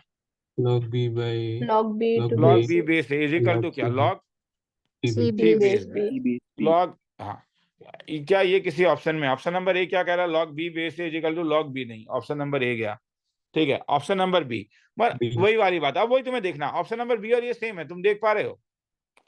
क्योंकि क्या कर सकते हो तुम, अगर क्रॉस मल्टीप्लाई करोगे तो 1 by log b c is equal to क्या हो जाएगा? 1 बाय, मगर मेरे पास इसका भी तो एक फॉर्मूला था, लॉग ए बी ऊपर जाके क्या बन जाता था? Log B.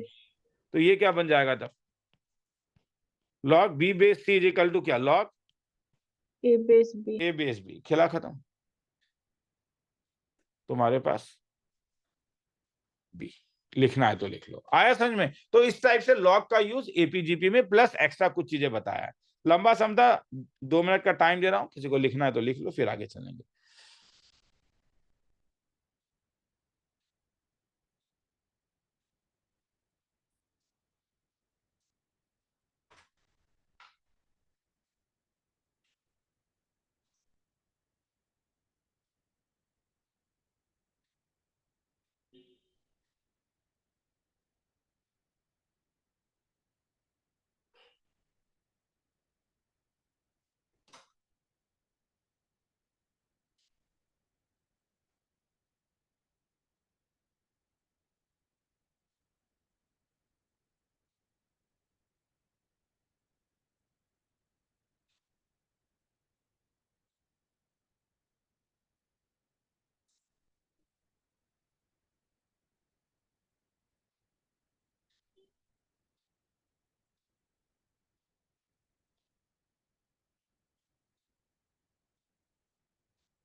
आगे चलूं?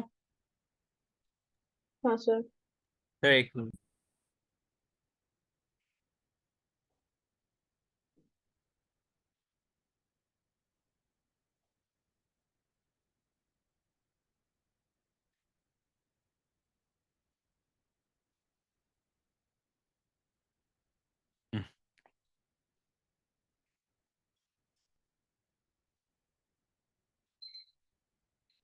चलो आगे चल रहा हूं। हाँ,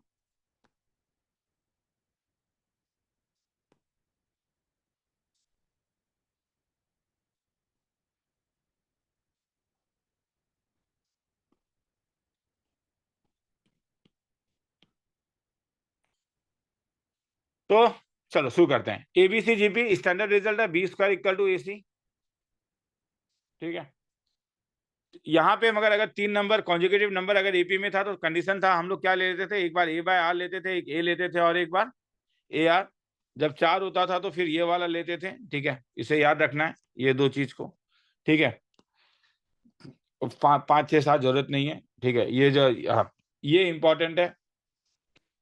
ठीक है, क्या अगर ए बी सी जीपी में है तो जब तुम लॉग लेते हो तो लॉग ए लॉग बी और लॉग सी एपी में आ जाता है। ठीक है, मल्टीप्लिकेशन करते हो तो एपी में ही रहता है, डिवीजन करते हो तो और पावर में अगर लेते हो, अगर मतलब ए बी सी अगर जीपी में है तो lambda a lambda b lambda c a to the power lambda b to the power lambda c to the power lambda a by lambda b by lambda और सी बाय लैम्डा, ये भी GP में रहता है। ठीक है, तो ठीक है, अलग बहुत दूर दूर में हो गया तो क्या लिखोगे? ठीक है, छोड़ दो, चलो इसको किसी को साइड में लिखना है तो ये लिख दो, कुछ तो लिख दो एटलीस्ट। हाँ, ताकि ब्रेन समझ में आए कि हाँ उसने लास्ट 2 मिनट में कुछ सीखा है। हाँ, यही लिख दो। हाँ, ऊपर वाला तो जानते ही हो, वो सब जानते ही हो, अभी यूज करेंगे। हाँ,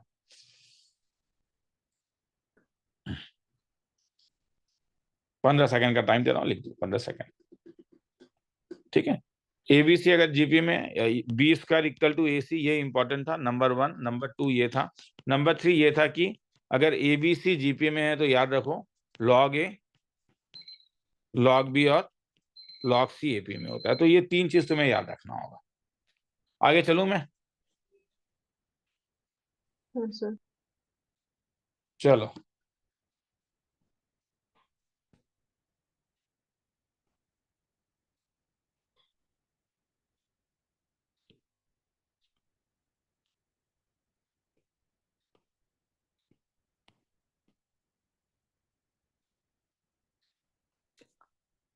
तो क्या कह रहा है संभर के देखो एक बार।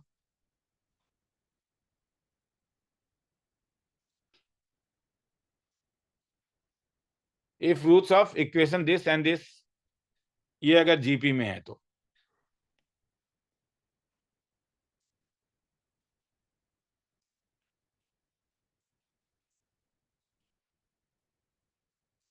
इसके 2 रूट्स हैं, एक अल्फा और बीटा। इसके 2 रूट्स हैं, एक गामा और एक डेल्टा। जीपी में है तो क्या करें? ज्यादा जीपी में तो एक काम करते हैं, एक को क्या ले लेते हैं, एक को ए आर ले लेते हैं। तो इसको क्या ले सकते हैं, ए आर स्क्वायर। यहाँ पे क्या ले सकता हूँ, मैंने थोड़ा गलती लिख दिया, सॉरी। हाँ, पहले वाले में आर क्यों लेके आऊं? तो समझ में आ रहा है? कुछ बोलोगे? बड़ा शांत हो गया क्लास। ए आर तो ये क्या हो जाएगा, एयर स्क्वायर ए आर स्क्वायर। ये क्या हो जाएगा, ये एयर क्यूब। अब मेरे ख्याल में हो जाएगा क्या, ये तो एनसीईआरटी का सम है, मतलब एग्जैक्टली वहां पे बस वैल्यू निकालने बोला था। यहाँ पे ये क्या रूट क्या यूज करोगे, सम ऑफ द रूट और क्या, प्रोडक्ट। जैसे अल्फा प्लस बीटा Product करोगे तो of ये मिल जाएगा product of the root. 1 by root ये हो जाएगा -2 बाय, नहीं क्या? और यहाँ पे जब तुम गामा प्लस डेल्टा करोगे तो ए आर स्क्वायर कॉमन लोगे तो 1 + r इज इक्वल टू क्या हो जाएगा, -2 बाय पी। तो अब तुम ध्यान से देखो 1 और 2 में जब तुम डिवाइड करोगे 1 2 डिवाइडेड बाय 1 तो ए 1 + r कैंसिल हो चुका होगा, तुम्हें आर स्क्वायर का वैल्यू आ जाएगा। तो आगे छोड़ दूं मैं? ठीक है, कर लोगे क्या आगे? मुझे ऐसा फील हो रहा है, नहीं क्या? ठीक है, बस एलिमिनेट ही करना है। एक बार आर एलिमिनेट हो गया तो ए भी एलिमिनेट हो जाएगा अल्फा बीटा और गामा डेल्टा से। तो अब तुम अल्फा बीटा ले लेना, गामा डेल्टा ले लेना। अल्फा बीटा का वैल्यू क्या हो जाएगा, अल्फा बीटा वैल्यू हो जाएगा सी बाय, गामा डेल्टा क्या हो जाएगा, r by p. Alpha beta का वैल्यू हो जाएगा a square r is equal to क्या, सी बाय, और गामा डेल्टा क्या हो जाएगा, a square r to the power 5 is equal to कितना, आर बाय पी। ठीक है, तो अब तुम्हें फिर से यहां से भी डिवाइड कर लो। तो अगर यहां से डिवाइड करोगे तो क्या आएगा, कोई बोलेगा? जरा पता सो तो नहीं गए, जरा पूछो, बोलो तो। 3 और 4, 4 डिवाइडेड बाय 3 करूंगा तो क्या होगा, बोल दो एक बार। R to the power 4. तो आर टू दी पावर 4 का R वैल्यू मेरे 4 पास आ जाएगा r by p into a by c. ये आर टू दी पावर 4 है और ये किसका वैल्यू दे रहा है? R R square square. Whole तो वो स्क्वायर, तो आर एलिमिनेट कर स्क्वायर का सकते हो। वैल्यू। किसी को लिखना है तो लिख लो, मैं 1 मिनट का टाइम दे रहा हूँ। ठीक है,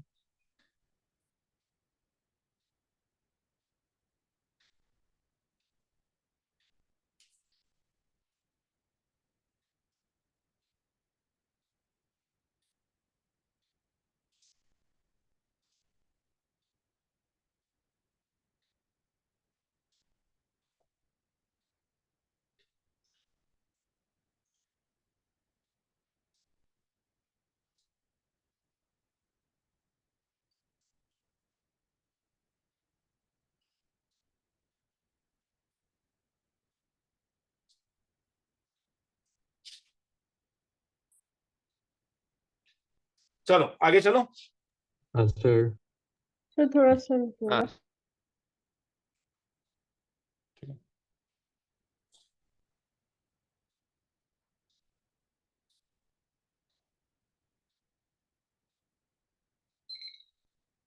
सर हो गया। ठीक है, क्योंकि टाइम ज्यादा नहीं है, हमें खत्म भी करना है। हाँ, कॉपी, हाँ, एटलीस्ट एपीजीपी एचपी खत्म हो जाए। हाँ, ये तो जीबी का लास्ट थ्योरी है। वैसे ही अब ज्योमेट्रिकल मीन था नहीं क्या? हम ज्योमेट्रिकल मीन ये जानते हैं क्या, अगर एबीसी, ठीक है, बी को अगर मैं लिखता हूँ geometrical mean of a and c, हाँ, तो नॉर्मली बी को हम लोग रूट ओवर ए सी लिखते हैं, मगर याद रखना ये तभी लिखा जाता है अगर ए सी पॉजिटिव है। हाँ, मगर अगर ए सी नेगेटिव है तो बी, क्योंकि ए और सी के बीच में लाई करता है, तो बी माइनस रूट सी होगा। हाँ, पहला तो ये चीज सीखो। हाँ, सेकंड चीज ये सीखो कि अगर मैंने 2 पॉजिटिव नंबर दे दिया ए और बी, और मैंने पूछा मुझे इसका ज्योमेट्रिकल मीन निकालना है, तो वो रूट ओवर ए बी होता है। तीसरा चीज ये सोचो कि अगर मैंने nth नंबर तुम्हें पॉजिटिव नंबर दे दिया ए एन, सब पॉजिटिव नंबर है, और मैं पूछा इनका ज्योमेट्रिकल मीन निकालो, तो ये root over of nth root of a1 a2 to an होता है। अब आता है insertion of geometrical mean between a and b. ये भी लॉजिक एग्जैक्टली वैसे ही होगा जो अभी हम लोगों ने किया था थोड़ी देर पहले, G1 G2 से लेके Gn और B तक। ये अगर मेरे GP में होगा तो B मेरा कौन सा टर्म है?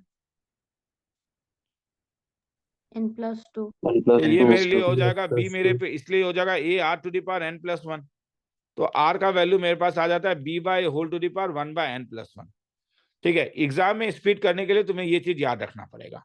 और तब तुम्हारे पास फर्स्ट ज्योमेट्रिकल जो होता है, फर्स्ट G1 का वैल्यू होगा a इंटू आर, G2 का वैल्यू होगा ए r square dot dot dot. First second third, ये फोर्थ है।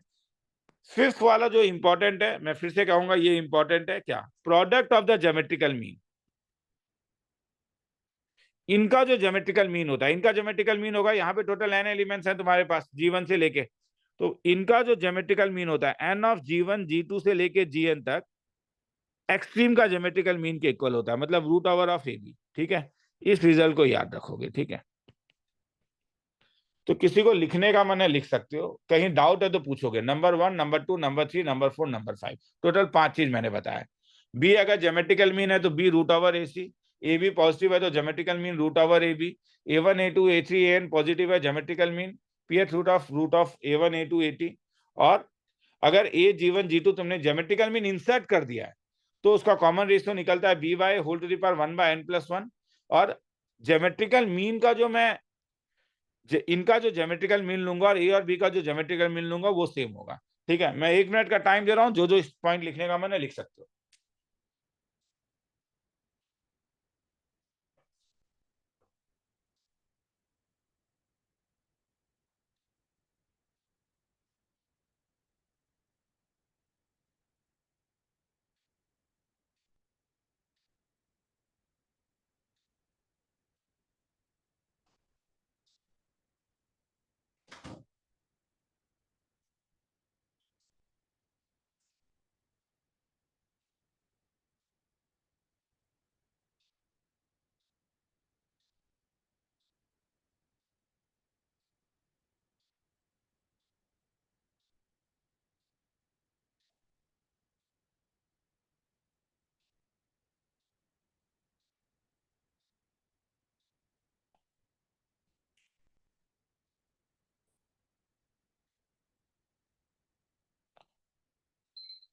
चलो आगे चल रहा हूँ। हाँ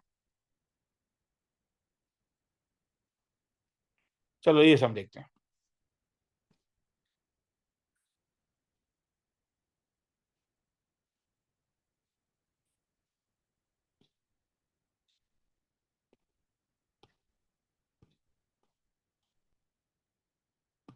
पढ़ के देखोगे एक बार।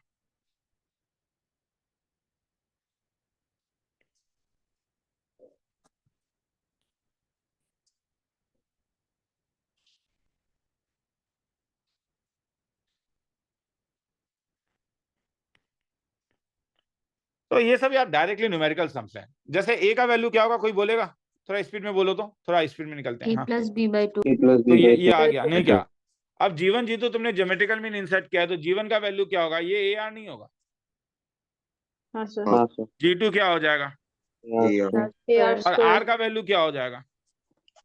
g1 by तो हो जाएगा by नहीं वो नहीं, बी by बी और a ए के टर्म में, एक्सट्रीम के टर्म में। हाँ b b by by a to the b by by whole to the 1 power, by n plus 1 by तो n प्लस वन, तो n प्लस वन क्या हो जाएगा यहाँ? 2 2 plus plus 1 1 2 तो plus 1/3, तो मतलब आर क्यूब का वैल्यू मिल गया नहीं क्या? क्या B by बी बाय, आगे छोड़ दो तब तो ये यहाँ पे आ गया ना, क्योंकि तुम्हें G1 स्क्वायर बाय G2, तुम्हें क्या चाहिए? तुम्हें चाहिए G1 square by G2 plus क्या? G2 स्क्वायर बाय G1, तो पुटअप कर सकते हो ना। G1 स्क्वायर क्या होगा? G1 A1 R था, तो a square r square divided by G2 हो जाएगा a r square, plus G2 square हो जाएगा a square r to the power 4 divided by r. तो ये तुम्हारे पास क्या कॉमन निकल गया? ए प्लस ये हो गया ए आर क्यूब, मगर आर क्यूब का वैल्यू क्या लिख सकते थे? बी बाय, तो ए प्लस ए इंटू क्या? B by, which is nothing but क्या? A plus b. तो ए प्लस बी जो था वो क्या था? यहां से तो आ ही रहा है ट्वाइस से। किसी को डाउट है तो बोलो, हाँ लिखना है तो लिख लो, मैं 1 मिनट का टाइम दे रहा हूँ। हाँ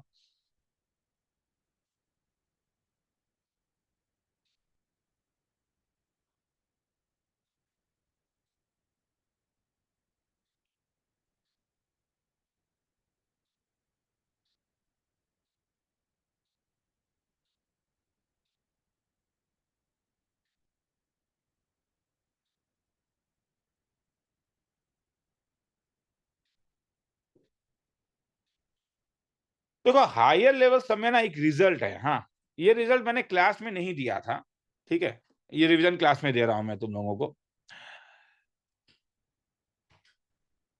कि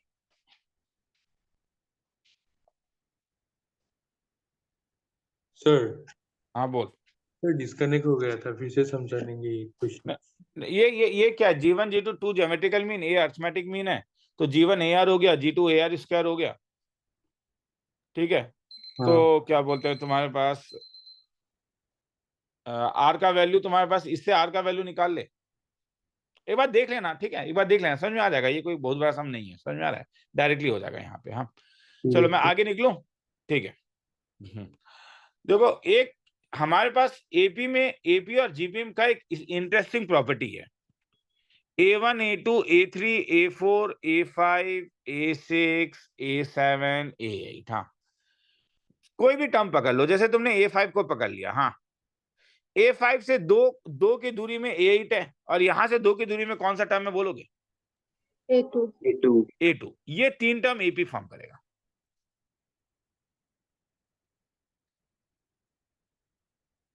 क्योंकि कॉमन डिफरेंस 2D होगा, हाँ या ना? हाँ यस सर। हाँ 3D का हो जाएगा। वैसे ही जीपी है रे, सपोज जीपी में तुम्हारे पास A1 A2 A3 A4 A5 A6 A7 A8 A9 A10 GP में कहीं से भी शुरू कर दो, A4 ले लो, यहां से 2 की दूरी में A1, जोड़ी नहीं 2 की दूरी में शुरू करें, हम 3 की दूरी में भी शुरू कर सकते हैं, ठीक है। जैसे मैंने A6 ले लिया, यहां से 3 की दूरी में कौन सा है? A10, और यहां से 3 की दूरी में क्या है? A8। तो क्या मैं बोल रहा हूं, A2 A6 और A10 भी क्या फॉर्म करेगा बोलोगे? gp जीपी, ठीक है। तो ये कई बार ज्योमेट्रिकल मीन वाले सम में काम आता है। जैसे हाँ बोलो सर जैसे कि A6 के 3 के दूरी में A10 है, और अगर A10 के भी 3 के दूरी में अगर फॉर एग्जांपल A14 हो जाता है, वो तीनों भी मतलब GP हाँ फॉर्म हाँ हाँ हाँ, मतलब अगर सेम दूरी में लोगे तो जो सीरीज से ले रहे हो वही रिजल्टिंग सीरीज हो जाता है, करते हैं। ठीक है। चलो तो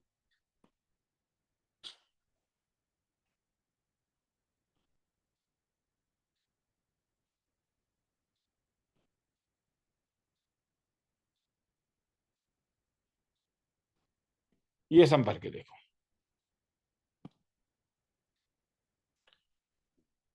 क्या कह रहा है? 4 और 2916 के बीच में कितना ज्योमेट्रिकल मीन इंसर्ट किया?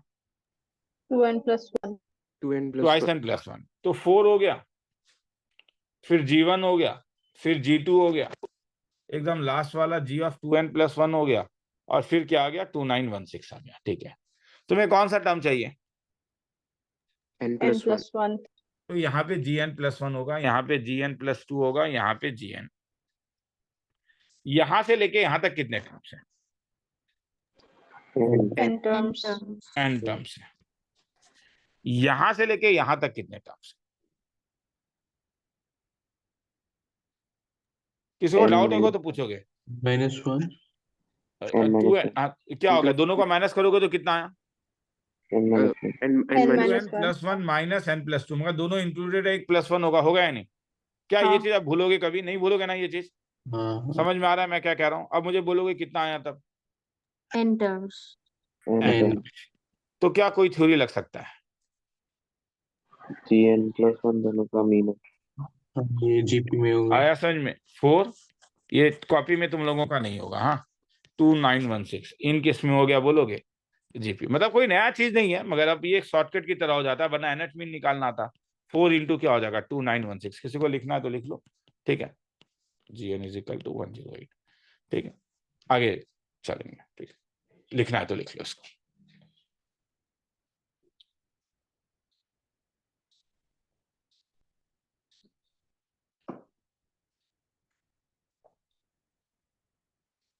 कुछ डाउट है तो पूछ सकते हो। तो तुम्हें ये पकड़ना पड़ेगा। समझ में आ रहा है?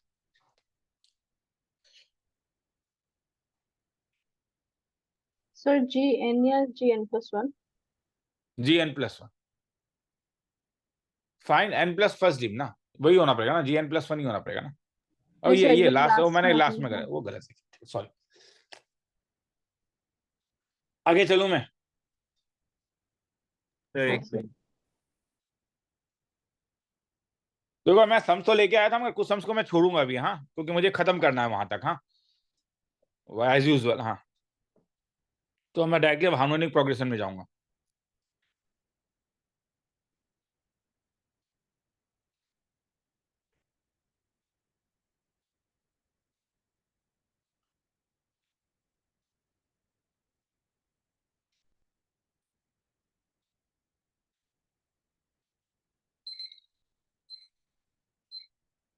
आगे चलूं? हाँ ठीक है। जैसे 14 15 अभी हम नहीं करेंगे। हाँ, ठीक है। हालांकि 15 एक अच्छा सम है, मगर ठीक है, इससे रिलेटेड नहीं है एक्चुअली में। उसी सीरीज से रिलेटेड है, तो सीरीज वाले दिन करवा दूंगा। हाँ, सीक्वेंस से रिलेटेड वो सम है नहीं। हाँ, 14 में अगर स्पीड में एक बार बस बोल देता हूँ, क्योंकि सम वाला एक सम भी नहीं कराया था। पढ़ के देख लोगे एक बार? हाँ, 15 सेकंड का टाइम दे रहा हूँ।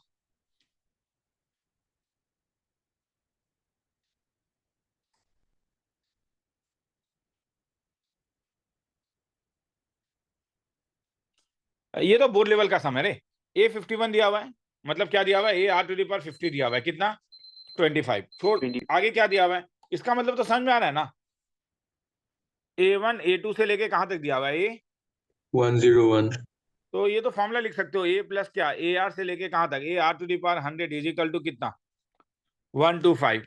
तो A इंटू इसका फॉर्मूला हो जाएगा R⁻101 minus 1 bye R-1 equal to 125। तो अब तुम इसको और इसको यूज करके मेरे ख्यालों में R का वैल्यू निकाल सकोगे। अब क्या वैल्यू चाहिए मुझे? किसका वैल्यू चाहिए बोलोगे? Summation of 1 by रेसिप्रोकल, मतलब AI. 1/A1 प्लस क्या चाहिए मुझे? 1/A2। कहां तक का चाहिए? 1/A101। तो ये क्या हो जाएगा? 1 उसके बाद वाला 1 क्या हो जाएगा? AR। 1 क्या? AR²। निकालने का जरूरत नहीं है, क्योंकि वो निकालना इतना आसान नहीं होगा। ठीक है, 100 तक। तो यहाँ पे अगर मैं क्या कर सकता हूँ, क्या यहाँ कुछ कॉमन ले सकता हूँ? 1 1 by by 1 1 तो by- फिर ये तो फिर से वही हो गया ना, 1/R प्लस 1 ये जीपी हो गया है नहीं? हाँ 1/R², 1/R⁻100। तो फिर इसमें फॉर्मूला मेरे पास आ जाएगा 1/A into first term 1/R into 1/R⁻100। 100 the minus first term 1 1 first term 1 है ना, सॉरी मैंने गलती किया। ठीक है, तो फर्स्ट टर्म ठीक है, तो ये तो 1 हो गया। हाँ, और डिवाइड बाय क्या, 1/r माइनस 1। ठीक है, करके देख लेना, ये यूज करोगे। देखो ये वाला टर्म यहाँ पे मिल रहा है, पहले हाँ या ना बोल दो ना बस एक बार। हाँ सर। जब तुम एलसीएम ले रहे हो तो तुम्हें ये टर्म मिल रहा है नहीं, और कैंसिल उनसिल हो गया, ये ar⁴ दे देगा, मतलब ए और आर निकालने का जरूरत नहीं है। मगर ये जब तुम करोगे तो you are going to get 1 - r⁴ divided by a into 1 - r into r⁴ अब तुम एलिमिनेट करने का कोशिश कर देना, तुम्हें आंसर आ जाएगा। ठीक है, इसे लिखने का जरूरत नहीं है। हाँ, मैं आगे चल रहा हूँ। हाँ, क्योंकि इसमें बहुतों को प्रॉब्लम होता है हार्मोनिक प्रोग्रेशन। अब हार्मोनिक प्रोग्रेशन का अपना कोई थ्योरी नहीं था। हम ये जानते हैं कि हार्मोनिक प्रोग्रेशन का अपना कोई थ्योरी नहीं था, वो बस एक ही चीज था।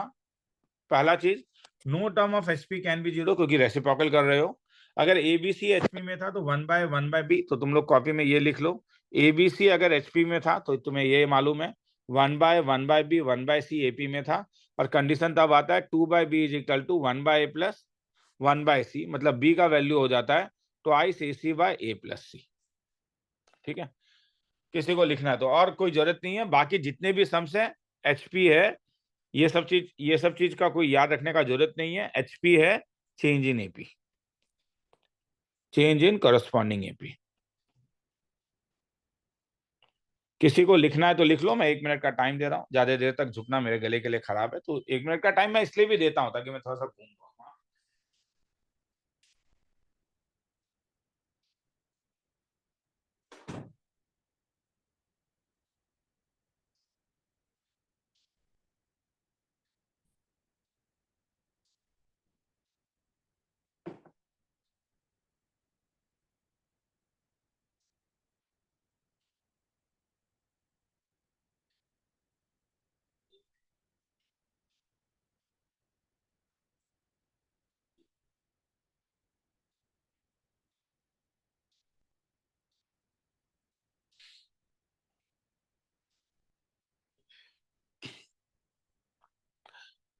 हार्मोनिक मीन भी था ना, अगर ए और बी के बीच का हार्मोनिक मीन का फॉर्मूला याद है, 2 divided bye 2/1 plus 1 by 1/a मतलब अल्टीमेटली हो जाएगा ये twice a b by a plus b. Plus मगर वही अगर 3 था, ए बी सी था, तब इनका हार्मोनिक मीन मेरे पास था 3 था, तो 3 डिवाइडेड बाय 1/a 1/b और क्या 1/c।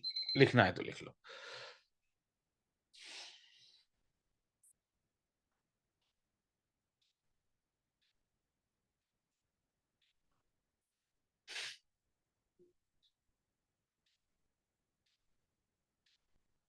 चलो आगे निकलो। ठीक है, ये नीचे वाला थ्योरी था, ऊपर वाला। हाँ चलो ठीक।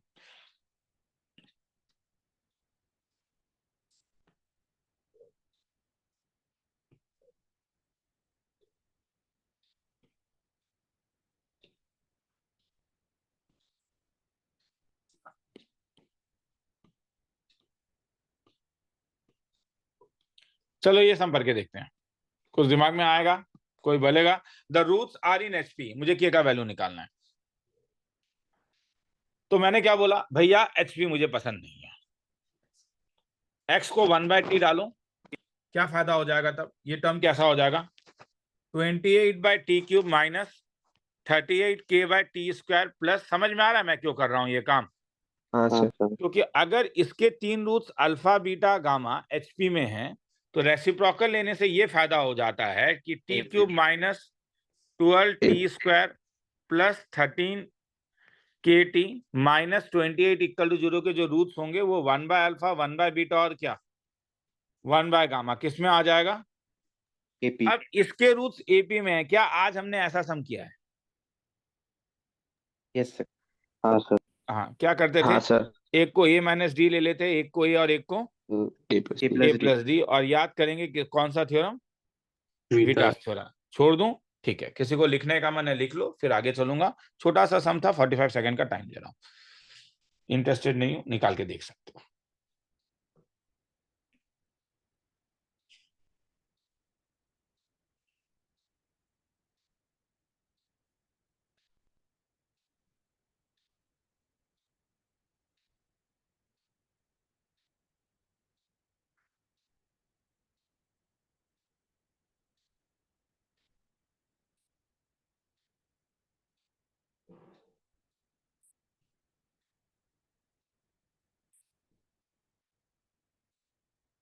आगे चलो।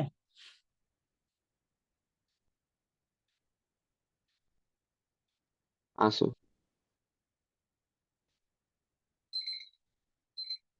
2 मिनट को मैं आ रहा हूँ। हाँ 2 मिनट।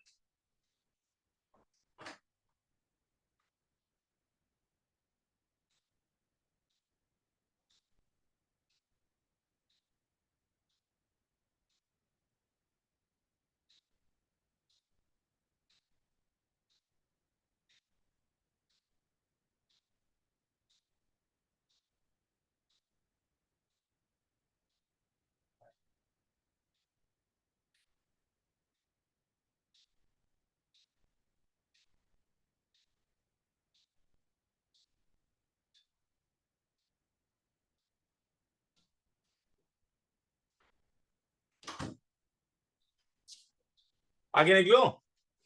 चलो हाँ आगे सर। चलते हैं, ठीक है। हाँ 16, हाँ फिर 70।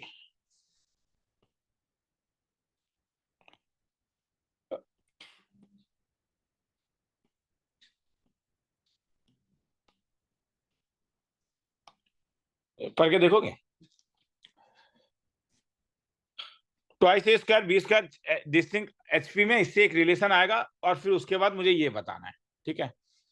तो twice a square b square twice c square, अगर ये मेरे एग्जाम में ये सम आता है तो तुम क्या करोगे? ट्वाइस ए स्क्वायर को 1/1 ले लोगे, बी स्क्वायर को 1/2 ले लोगे और ट्वाइस सी स्क्वायर को 1/3। समझ में आ रहा है मैं क्या बोल रहा हूं? हाँ या ना?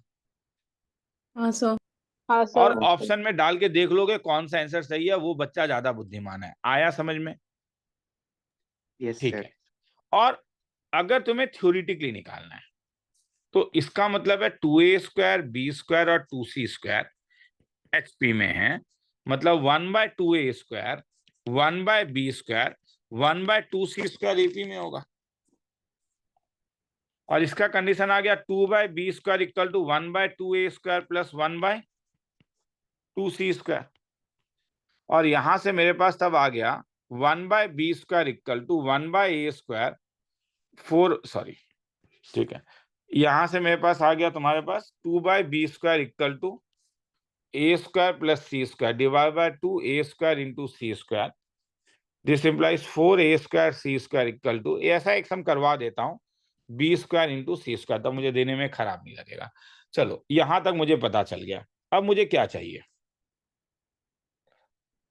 जैसे अब पहले देखो, ये टर्म मैं लाना चाह रहा हूं, ये टर्म, हाँ ये टर्म मुझे लग रहा है यहाँ पे मिल रहा है, वो फील होना पड़ेगा तुम्हें। हाँ सर कैसे मिल रहा है?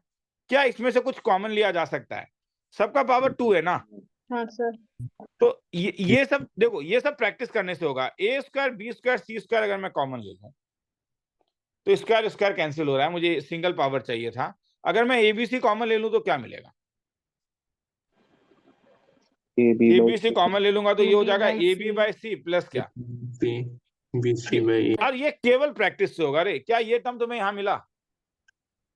हाँ हाँ सर। और अगर तुम डिवाइड कर दोगे तो एबीसी से, तब ये क्या हो जाएगा? AC by 4 B। Times of AC/B is equal to क्या? AB/C plus BC/। अब मुझे कोई बोलेगा ये रिलेशन से कौन सा ऑप्शन सही होगा? ऑप्शन नंबर सी सही होगा या ऑप्शन नंबर डी सही होगा? डी सही होगा। डी सही होगा, क्योंकि 4 के लिए 4 के लिए 2 हो जाएगा, नहीं क्या? 2 times of twice AC/B is equal to क्या हो जाएगा? AB/C plus BC/। चलो तो 2 तो सही हो गया, ठीक है। तो वैसे ही अब यहां पे नहीं, ये तुम्हें डायरेक्ट नहीं मिलेगा। अगर ये जीपी है तो जीपी का एक कंडीशन आएगा ना कि b square equal to AC। जैसे तुम ये डालोगे ना, यही वाला रिलेशन मिलता है, वो मैंने निकाल के देखा है। खेला खत्म। आया समझ में? तो ऐसे मैनिपुलेटिव सम्स भी तुम्हें दिखेंगे जब हम पास्ट ईयर करेंगे तो, ठीक है। मगर इसे 2 तरीके से किया जा सकता है। एग्जाम मोड में तुम एक वैल्यू डाल के कर सकते हो, किसी को लिखने का मन है लिख लो, मैं 1.5 मिनट का टाइम दे रहा हूं।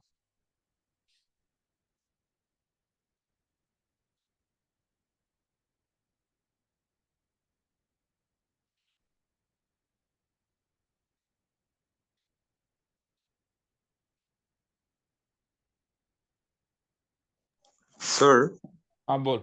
सर एग्जाम के लिए ये जो ट्रिक है, हाँ सर ये मतलब ऐसे अगर दूसरा क्वेश्चन होता लेकिन बट ऐसे सेम टाइप का क्वेश्चन होता तो इसका अप्लाई कर सकते थे ना आराम से। हाँ मतलब जहां पे तुम कुछ वैल्यूज डाल के आंसर निकाल सकते हो। मैंने कल जो उसमें भी बोला, क्या बोलते हैं, बाइनोमियल में भी जो बोला था, समझ में आया? हाँ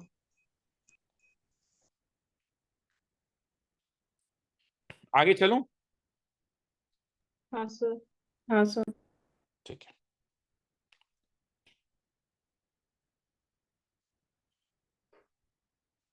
इसका जरूरत नहीं है, ये अर्थमेटिक हार्मोनिक मीन वाला अभी तुम लोगों को मैंने एक रिजल्ट दिया था, ठीक है।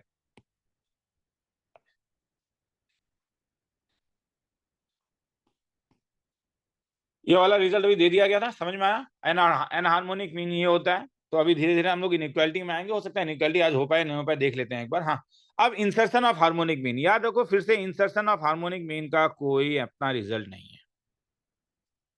मतलब तुम्हें ए, H1, H2, HN, B को अगर तुमने हार्मोनिक प्रोग्रेशन में दिया, इसका मतलब है 1/A, 1/H1, 1/H2, 1/HN और 1/B AP में है। अब AP में है तो इसका एक रिजल्ट था। AP का जो कॉमन डिफरेंस होता था वो था मेरे पास 1/B minus 1/A divided by n+1। और तब मेरा जो फर्स्ट अर्थमेटिक मीन था, क्योंकि ये रेसिप्रोकल है, इसका फॉर्मूला होगा 1/A plus D, 1/H2 is equal to 1/A plus 2D। कहीं डाउट है तो बोलोगे। मगर H और एक फॉर्मूला था, मुझे याद आ रहा है, जिसे मैंने स्टार मार्क कराया था। 1/A 1/H1 से लेके 1/HN और 1/B अगर AP में था तो मैंने कुछ बोला था, इनका अर्थमेटिक मीन मतलब क्या हुआ? 1/A plus 1 1/H1, हाँ बोलते जाओ, हाँ, divided by n is same as 1/A plus 1/B 1/B/n, sorry by 2 मैंने गलती लिखा, ठीक है। किसी को लिखना है तो लिख लो, ठीक है। हो सकता है ये आज का लास्ट रिजल्ट हो, या अगर टाइम मिले तो मैं इनइक्वालिटी में थोड़ा चले जाऊंगा, नहीं तो इनइक्वालिटी हम लोग बाद में देखेंगे।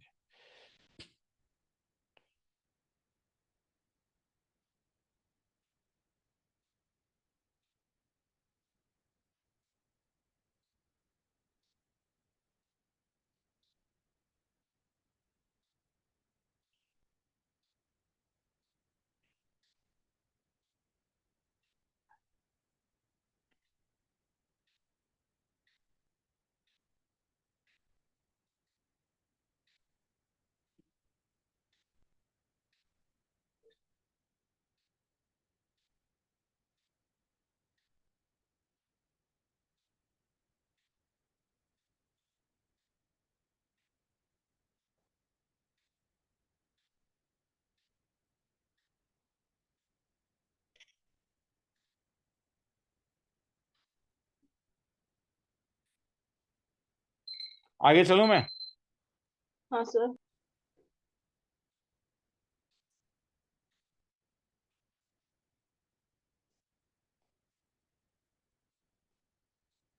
ये एचपी का सम है, ये मीन का सम नहीं है, उसके नीचे वाले फिर मीन के सम से।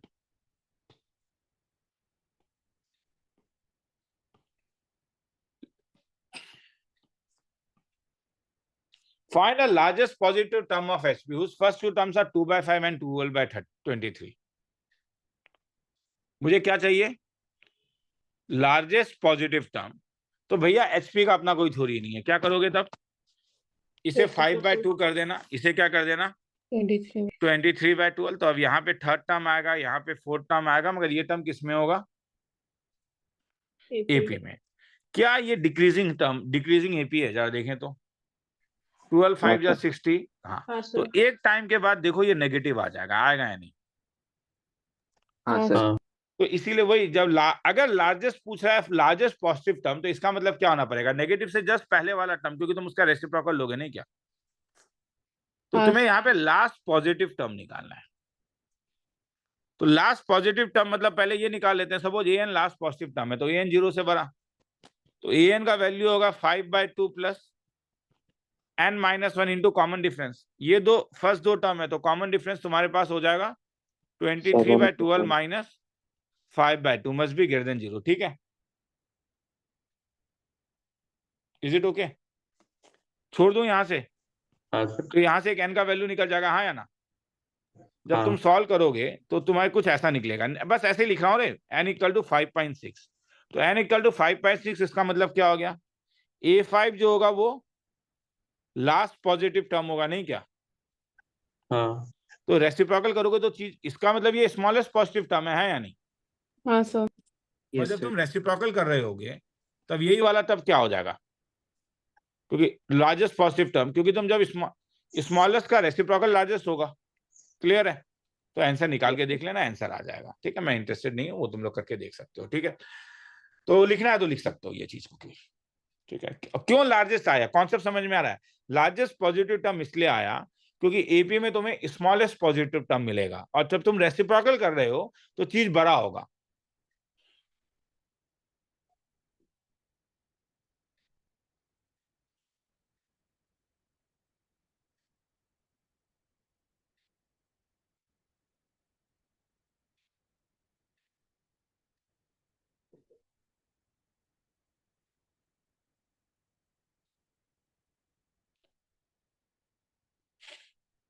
आगे निकलू? हाँ सर। चलो 20 करके देखोगे एक बार?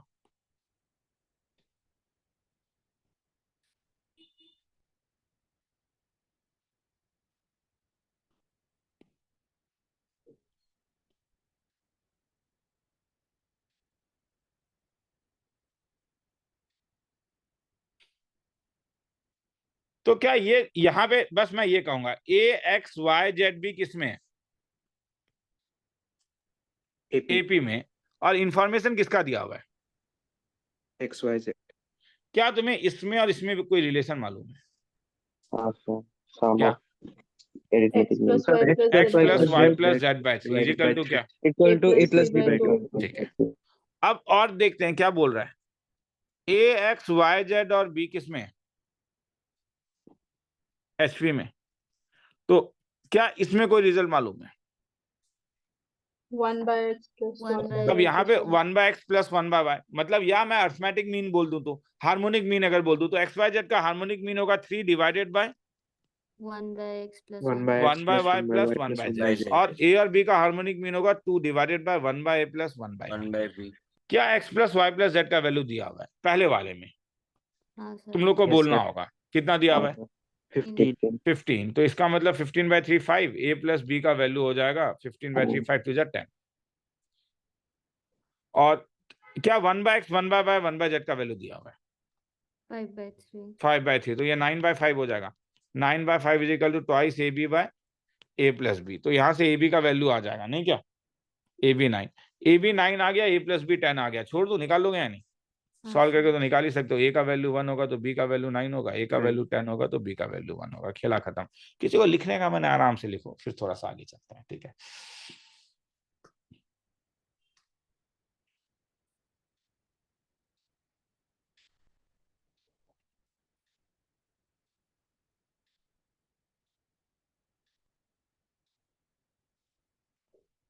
ठीक है।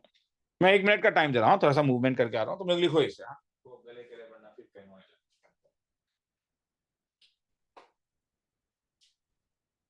थोड़ा सा हो सकता है कि AMGM बता दूं तुम लोग को, थोड़ा सा। हाँ?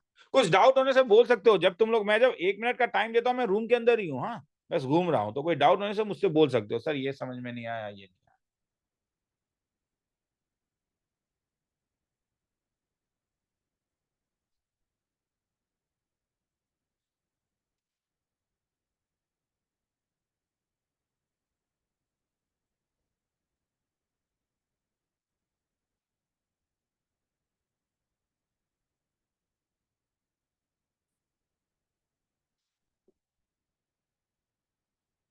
आगे चलूं? हाँ सर। हाँ सर। चलो,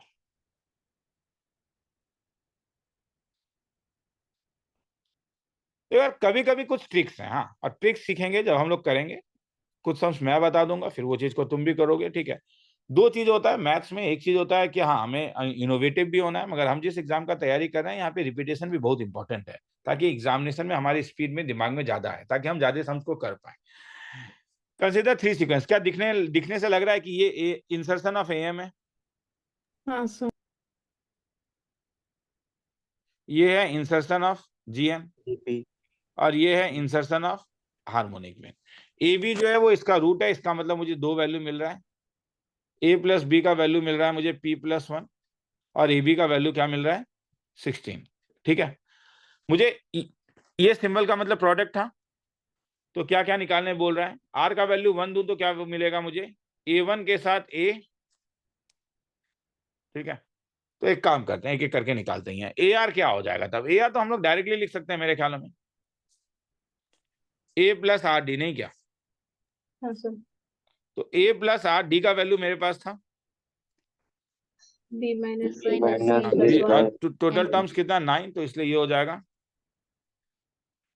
ए प्लस आर के बदले आर और डी के बदले तुम लोगों ने बोला ही मुझे b minus a divided by क्या 10. 10, तो ये हो जाएगा 10. 10 minus r times of a plus r times of b divided by 10। ठीक है, साथ में एच ऑफ 10 माइनस आर है, तो एच ऑफ 10 माइनस आर कैसे निकलेगा, ना ना ये नहीं निकलेगा, 1 by h of 10 minus r निकलेगा। जैसे 1 बाय एच कर दे रहा हूं, क्या मैं एपी वाले में आ चुका हूं। हाँ सर। इसका करस्पॉन्डिंग एपी का फर्स्ट टर्म क्या होगा, कोई बोलेगा। 1 by A. 1 by तो ये 1 बाय ए हो जाएगा, प्लस 10 माइनस आर में हूं तो ये क्या हो जाएगा 10 माइनस माइनस आर, और फिर common difference d. Common difference d क्या होगा तब, कॉमन डिफरेंस 1 डी by हो B जाएगा 1 minus by b 1 by A. Minus 1 by divided by 10। 10. तो ये हो जाएगा मेरे पास 1 by a plus 9 minus r, ये हो जाएगा मेरे पास a minus b divided by 10 times of a b. तो अगर मैं एलसीएम लूं तो क्या मिलेगा 10 ए बी, ऊपर क्या मिल गया b plus 9 minus r a minus 9 minus r b. सही है, ठीक है। तो ये अल्टीमेटली मुझे क्या दे रहा है जरा देखें तो, 9 माइनस आर ए दे रहा है, तो 10 माइनस आर नहीं होगा कौन सा बोलो सर, एच। सर क्योंकि एच 10 माइनस आर है ना, तो -1 तो नहीं होगा ना। वो 10 माइनस आर, इसीलिए तो मुझे भी लग रहा था कहाँ पे गड़बड़ कर रहा हूँ। ये नहीं होगा, ये तो नहीं होगा, इसलिए तो आंसर नहीं आ रहा था। ये 10 माइनस आर है, ये 10 है, ये 10 है, हाँ ये 10 माइनस आर है। क्या फायदा हुआ, ये 10 माइनस आर है। ठीक है, एक बार फिर से लिख देते हैं। अच्छा देखो ना एक बार, हाँ ठीक है, क्योंकि ये देखना इंपॉर्टेंट है, समझ में आ रहा है। ठीक है, 1 बाय प्लस ये हो जाएगा मेरे पास 10 माइनस आर, ये हो जाएगा मेरे पास a minus b divided by 10 times of a b. अगर एलसीएम ले लूंगा तो क्या हो जाएगा नीचे 10 ए बी, ये बी हो जाएगा प्लस ये हो जाएगा 10 minus r a minus b, क्या बन गया ये भैया 10 minus r times of a plus 9 तो माइनस वो आर 10 भी नहीं होगा। Sir 10 10 B. बी, हाँ 10 बी, तो क्या बच गया, वही कैंसिल होगा वही वही मुझे वो चाहिए, मुझे वही दिखाना ही है तुम लोग को। 10 बी कैंसिल हो गया, क्या रह गया आर बी डिवाइड आ गया। चलो 10 ए बी, अगर ये एच 10 माइनस आर है तो एच ऑफ 10 माइनस आर क्या हो जाएगा, इसका उल्टा नहीं हो जाएगा। अब देखो इनका और इनका मल्टीप्लीकेशन कुछ अच्छा हो रहा है, कोई बोलेगा अगर अभी तक सो नहीं गए हो तो। AB. A b by r. बस मुझे यही बताना था। तो इसका मतलब है ये वाला टर्म हट गया, ये क्या हो जाएगा बोलोगे AB. ए बी, तब ये वाला टर्म क्या बच गया तब जरा देखें क्या बचा। तो मतलब मुझे product of r equal to 1 से लेके 4 तक चाहिए, ए बी हो गया और साथ में क्या हो गया जी ऑफ क्या जी 10 10 माइनस माइनस 2, तो which is nothing but a b कितने बार आएगा, क्योंकि ये तो प्रोडक्ट है 4 बार आएगा, बार बार। तो a b to the power 4 हो जाएगा। समझ में आ रहा है। और हाँ. आर का वैल्यू जब 1 दूंगा तो तुम लोग बोलोगे इसका क्या क्या वैल्यू होगा, मुझे चाहिए आवाज चाहिए। G8 पहला वाला G8. जी, पहले वाला G8 होगा, फिर होगा G6, फिर होगा G4, फिर होगा G2। G2। तो ये मेरे फिर से a b to the power 4 हो जाएगा। G8 को क्या लिख सकता हूँ a r to the power 8, G6 को लिख सकता हूँ a r to the power 6, a r to the power 4, a r square. हालांकि तुम देखोगे तो और एक मेथड एक चीज यूज कर सकते हो, देखो ए फिर G1 था, फिर G2 था, फिर G3 था, फिर G4 था, फिर G5 था, G6 था, G7 था, G8 था, G9 था, कितना दे रहे थे 9, और फिर B था। कौन कौन सा टर्म है यहाँ पे सर A G8 हाँ तो A6 टू है नहीं, 2 है, फिर 4 है, फिर 6 है, फिर 8 है, और बी और ए क्या कुछ मिल रहा है? याद आ रहा है कुछ? हाँ GP क्या अभी मैंने कुछ बताया था? ए, G2, G4, G6, G8 और बी, ये किसमें है बोलोगे? जीपी। GP अगर ये जीपी में है तो ये ज्योमेट्रिकल मीन हो जाएगा या नहीं? क्या इसमें कोई एक रिजल्ट था? हाँ सर हाँ सर वो रूट ऑफ हाँ क्या? G2, G2, G4, G6 G6 और और क्या? G6 G8 is equal to square root of क्या? A AB b a b. तो इसका मतलब G2, G4, G6 और G8 का वैल्यू क्या हो जाएगा? ए बी स्क्वायर, नहीं क्या? हाँ तो इसका मतलब मेरे पास आ गया आंसर। क्या ये हो गया मेरे पास? A b to the power 4। ये क्या हो गया? A b square is equal to क्या? A b to the power 6। खेला खत्म। आया समझ में? तो देखो किस टाइप से है, मतलब कई बार मतलब स्ट्रेट फॉरवर्ड नहीं सोचना है, अरे सब में जो पूछा है अरे वही करना है, ना ना वो नहीं करना है, ठीक है? कई बार तुम्हें थोड़ा सा देखना है कि क्या मल्टीप्लीकेशन क्या हो रहा है, ये कैसे हो रहा है। मेरे ख्याल में मैं कॉन्वे कर पा रहा हूं तुम्हें वो मैसेज, मगर ये प्रैक्टिस से आएगा। ये फिर से कह रहा हूँ प्रैक्टिस से आएगा। मैं असाइनमेंट सीट आज ही भेजूंगा करके, हो सकता है तुम लोग को, तो मुझे वो ट्राई करोगे बनाने का। ज्यादा सम नहीं दूंगा, 20 से लेकर 30 सम के आसपास दूंगा, ट्राई करके मुझे भेजोगे, ठीक है? ट्राई करोगे, इंपॉर्टेंट है ट्राई करना तुम लोगों के लिए, ठीक है? तो किसी को लिखना है तो लिख लो फिर।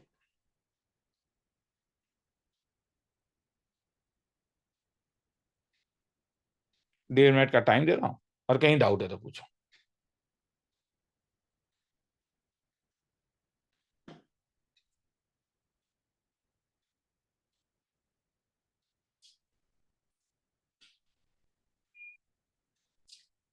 ये चीज तुम प्रैक्टिस से सीखोगे, कोई सिखा नहीं सकता है। हाँ मैं पास कर सकता हूँ ट्रिक तुम्हें। देखो यार ऐसा भी होता है कि चीजों को हर समय वर्टिकल नहीं करोगे, ठीक है? किसी भी पेपर में जब तुम किसी भी एंट्रेंस का एग्जाम दोगे, 50% जो आते हैं वो ऐसे सम्स होते हैं जो वर्टिकल मेथड से हो जाते हैं, 50% सम्स वैसे होते हैं जो वर्टिकल मेथड से नहीं होते हैं, जहां पे तुम्हें थोड़ा सा हद के कभी कभी सोचना पड़ सकता है। उसका तादाद कभी 50% होता है, कभी 30% होता है, वो तो पेपर सेटर के ऊपर डिपेंड करता है कि वो क्या करेगा, ठीक है?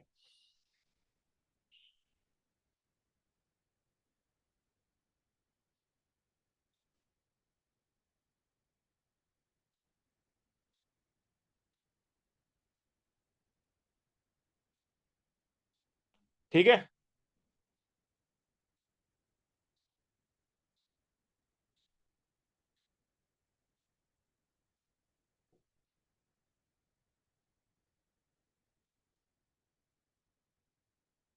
आगे चलूं? हाँ सर थोड़ा एक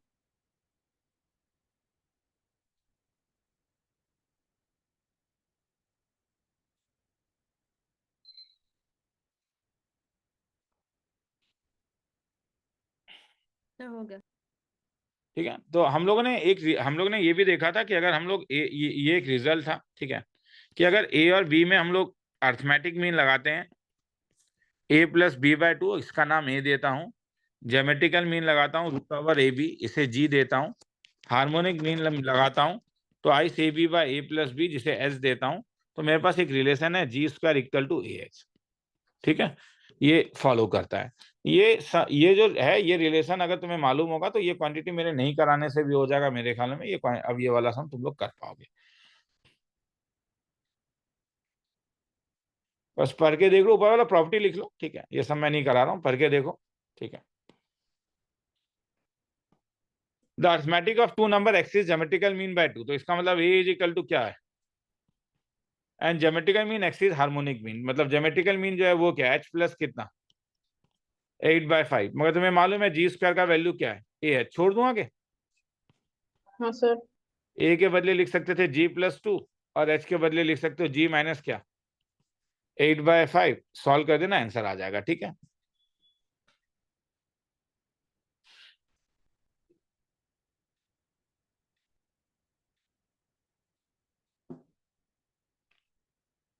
तो आज यहीं पे छोड़ता हूँ क्या? उसके बाद वाला मेरे पास ये है, मगर क्या relation between A M G M की ये, ठीक है?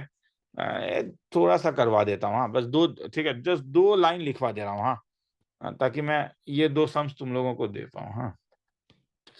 ए प्लस बी, या चलो नेक्स्ट क्लास में ही ले लूंगा, ये याद रख लेना, ठीक है? चलो जाओ आज के लिए, ठीक है? थोड़ा सा चलो, हाँ thank you thank you sir, bye करना है, असाइनमेंट सीट करना है, हाँ ठीक है? मैं भेज दे रहा हूँ इसका पीडीएफ भेज दे रहा हूँ तुम लोग को। Sir, bye bye. Bye thank you bye. Sir, bye.